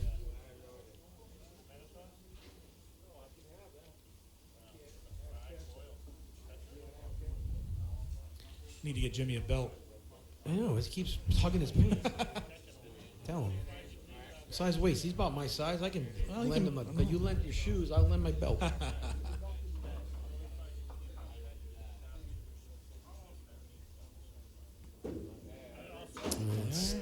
Another big single for Jimmy. He doesn't need many more of those to ice this early. But win or lose here with Miguel, it'll be interesting to see how he reacts to these situations. I'd love to see him start stringing a couple of marks, see him get excited. Right now he's a little deer in the headlights, I think. Is he looking? Does he feel like I've lost? I'm just gonna, like Brian said, rush and just pack it in. Right. Oh man, Good that's try. a good Leaves the attempt. sleeper though. Leaves the 8-pin.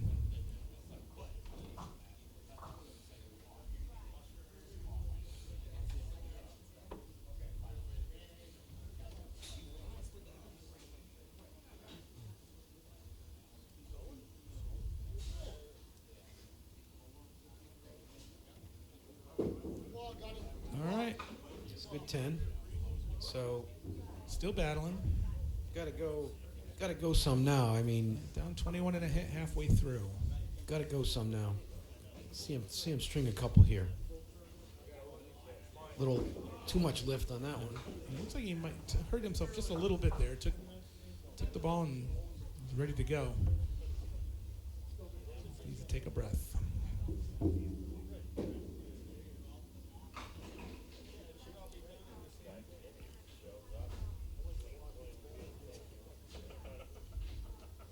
If he just caught one break, right? If like those last 2 pins fell for a spare, I know. give him a little bit of hope, a little bit of confidence.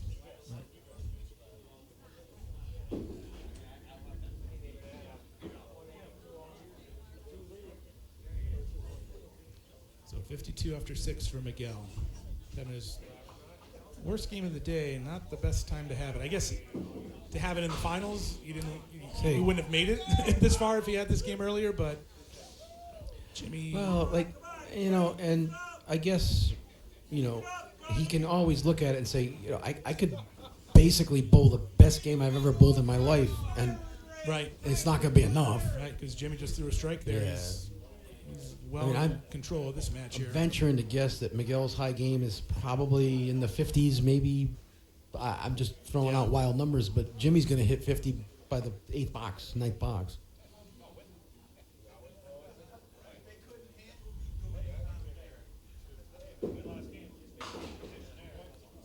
So off the side for 8. He's gone off the side for a strike, for 8, for 9. So, I mean, but he throws a very, very powerful ball. Very live ball, yes. A lot of speed, a lot of spin. Comes in really hard from the right. With the angle, too.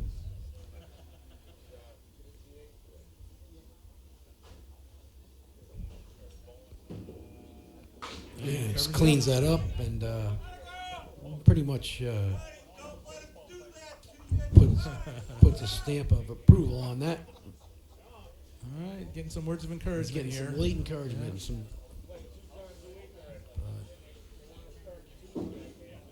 And just his body language is... Yeah, he's just... I mean, you wish you could have fun, even though it's hard. It's a hard thing. I don't know if I could do it. He's a competitive guy. He's playing softball. Sure.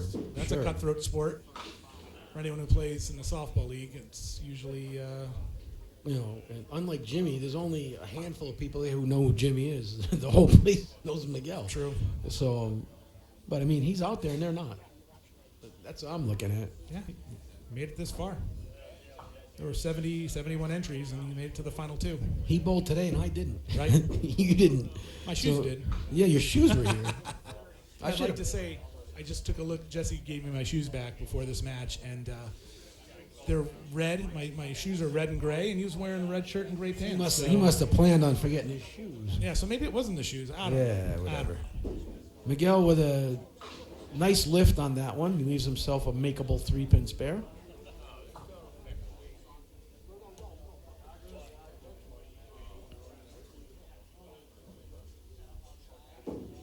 No, he didn't get through that one. So.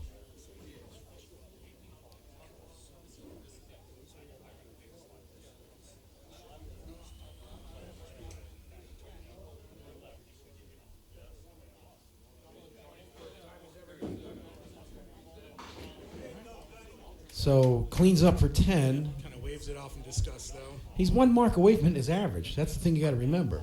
You know. True. Right. It's bowled so well today. Yeah. Right. 96 average.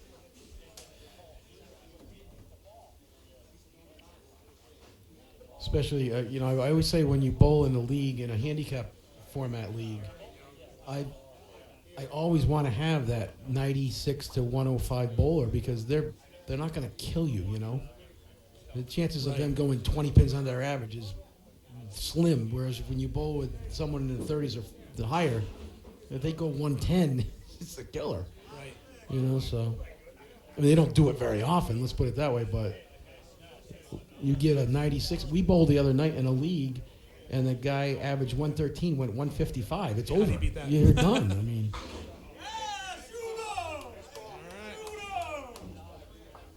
Camera's bouncing. So TKB members here are rooting So, on Jimmy. And right now apparent it's just victory here. just academic, it's really right? it's over. The most Miguel can hit is 131, and Jimmy is about to do that with a 5-drop. So Right.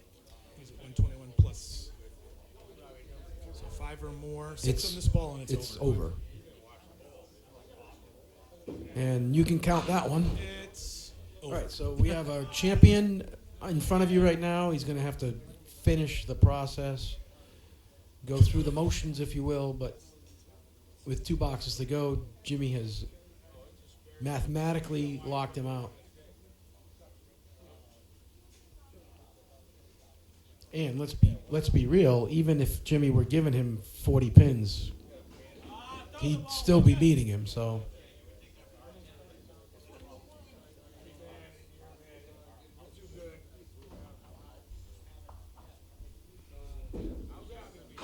Jimmy's bowled very well today, obviously. He's not. Just Yeah, wondering what he he- averaged for the day.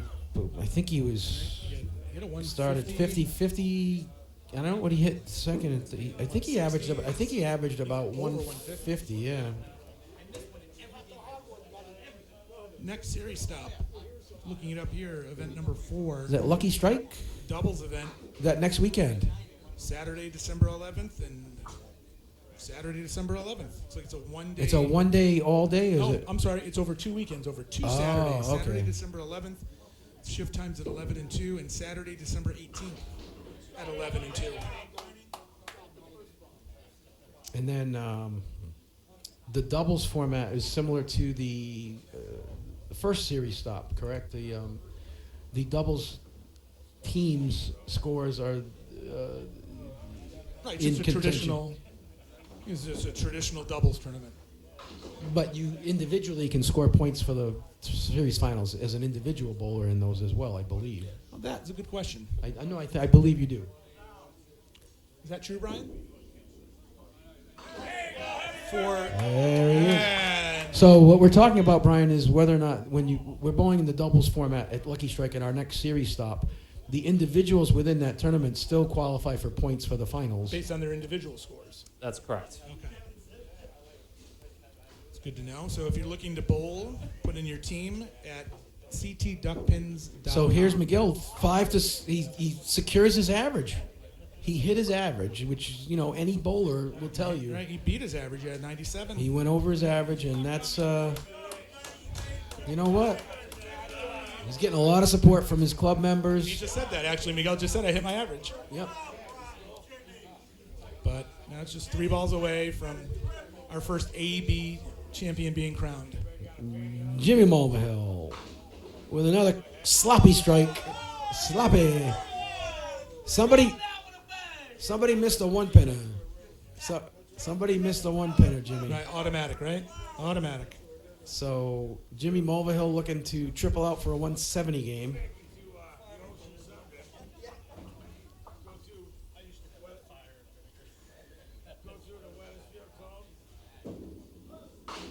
And he rips the middle and actually he actually rips the middle. And they're giving it to him. Oh. Peanut gallery here. But I'm sure he doesn't mind, I knowing that don't he think has he- the game I think he's caring much about In those hand. comments right now. tournament locked up. And he's in the 150s. Call it a 58, 59. All right. So 62 pin victory, regardless of the handicap. That would have been it might have been a little more interesting, but Jimmy still put the nails down quick. All right, guys, why don't we take a quick look at the bracket, review the day here. Seeding really played an important role if you take a look at the first round, right? None of the bowlers that won that first round match advanced even to the semifinals, except for Dave Dupuis, Right. right? He was the only one that survived that long. And then in the second round, Brian, the top seeds began to struggle. The numbers 1 and 2 seeds in the scratch division were eliminated. That was the third round. past I'm sorry. quarterfinals. I'm sorry. Second round, right? My bad. Probably the moment of the day. We had that tie between Miguel Vargas, Rick Genneau. Right. They went down to a 2-box roll-off, Yep. and Miguel doubled Doubled. right in the second frame of that 2-box roll-off to beat Rick Genneau. It was, for me, the most exciting part of the day. And Rick bowled well in the overtime boxes, but Miguel throws the double and surprisingly closed him out. So then we get to the quarterfinals. Jimmy easily beat Mike Kaplit Sr. I just edged out Jesse, right, with a triple there at the end. Dave Dupuis kept on rolling, and Miguel took care of Drew as well. So that was the round where all of the number 1 and 2 seeds were eliminated. The bowlers that had the double bye all lost their first game. Yeah, that's interesting, right? You wonder if, coming in cold may have contributed to that. A lot of factors, but that might have been one of them. And then The A finals and the B finals. On the scratch side, on the A side. Jimmy just came out of the gates, man, just Right. screaming. First 5 frames, right? He left the 5, 1 frame, 7, 1 frame, 10, 1 frame, converted them all, and then doubled frames 4 and 5. You do that, it's going to be hard to beat you. He could have taken the last 5 frames off, bowled and blindfolded, and probably would have still gotten me. But you threw the double late to make it at least interesting at one point. Yeah, it was a lot closer Yeah. score-wise than it looked. Right. Right. And then in the other finals match, Dave Dupuis just could not only could he not make up the 26 handicap, he was having a hard time beating Miguel head-to-head. Right. Yeah. So as the game moved on and got later and later, Dave's looking up. I'm not down 26 anymore. I'm down 34. Or at one point he was down 37. And Miguel just bowled. He filled the frames like we talked about. He had some marks. Miguel did exactly what he had to do. Of But course, then, yeah. the finals game. The finals, right? Jimmy, pretty convincing, 159. Miguel, 97. Yeah. We said, okay, Jimmy left the door open, got a 10 in that first frame. So Miguel, lower average bowler, he's been bowling for 2 months, averaging 96. 96. Yeah. Entering this tournament. Yep. So you say, hey, all right, he only got 10, maybe I can stick with him. But then Jimmy's second frame, strike. Yeah. And, started playing that psychological game. And Miguel had a 5-box in second frame, so the floodgates just kind of opened from there. Yeah, and Jim and I were talking, Brian, about the difference in the finals. Not only the pace of play, but all of a sudden you're the only guy in the lane. There's nobody else is bowling, So it definitely changes the mindset. Absolutely. But thank you guys for your great commentary today. I think we had a pretty successful event here, our first A-B singles event for Connecticut Duckpins. TKB Club was great. Oh. Dave Oakes and his guys had the Awesome place people. running really well. Yep. Our tournament director, Ty Turcott, did a fantastic job keeping things moving along, getting our scores together. Just overall, a great long Thanksgiving weekend and into December. So that's it. Duckpin TV here. Happy to bring you Connecticut Duckpins.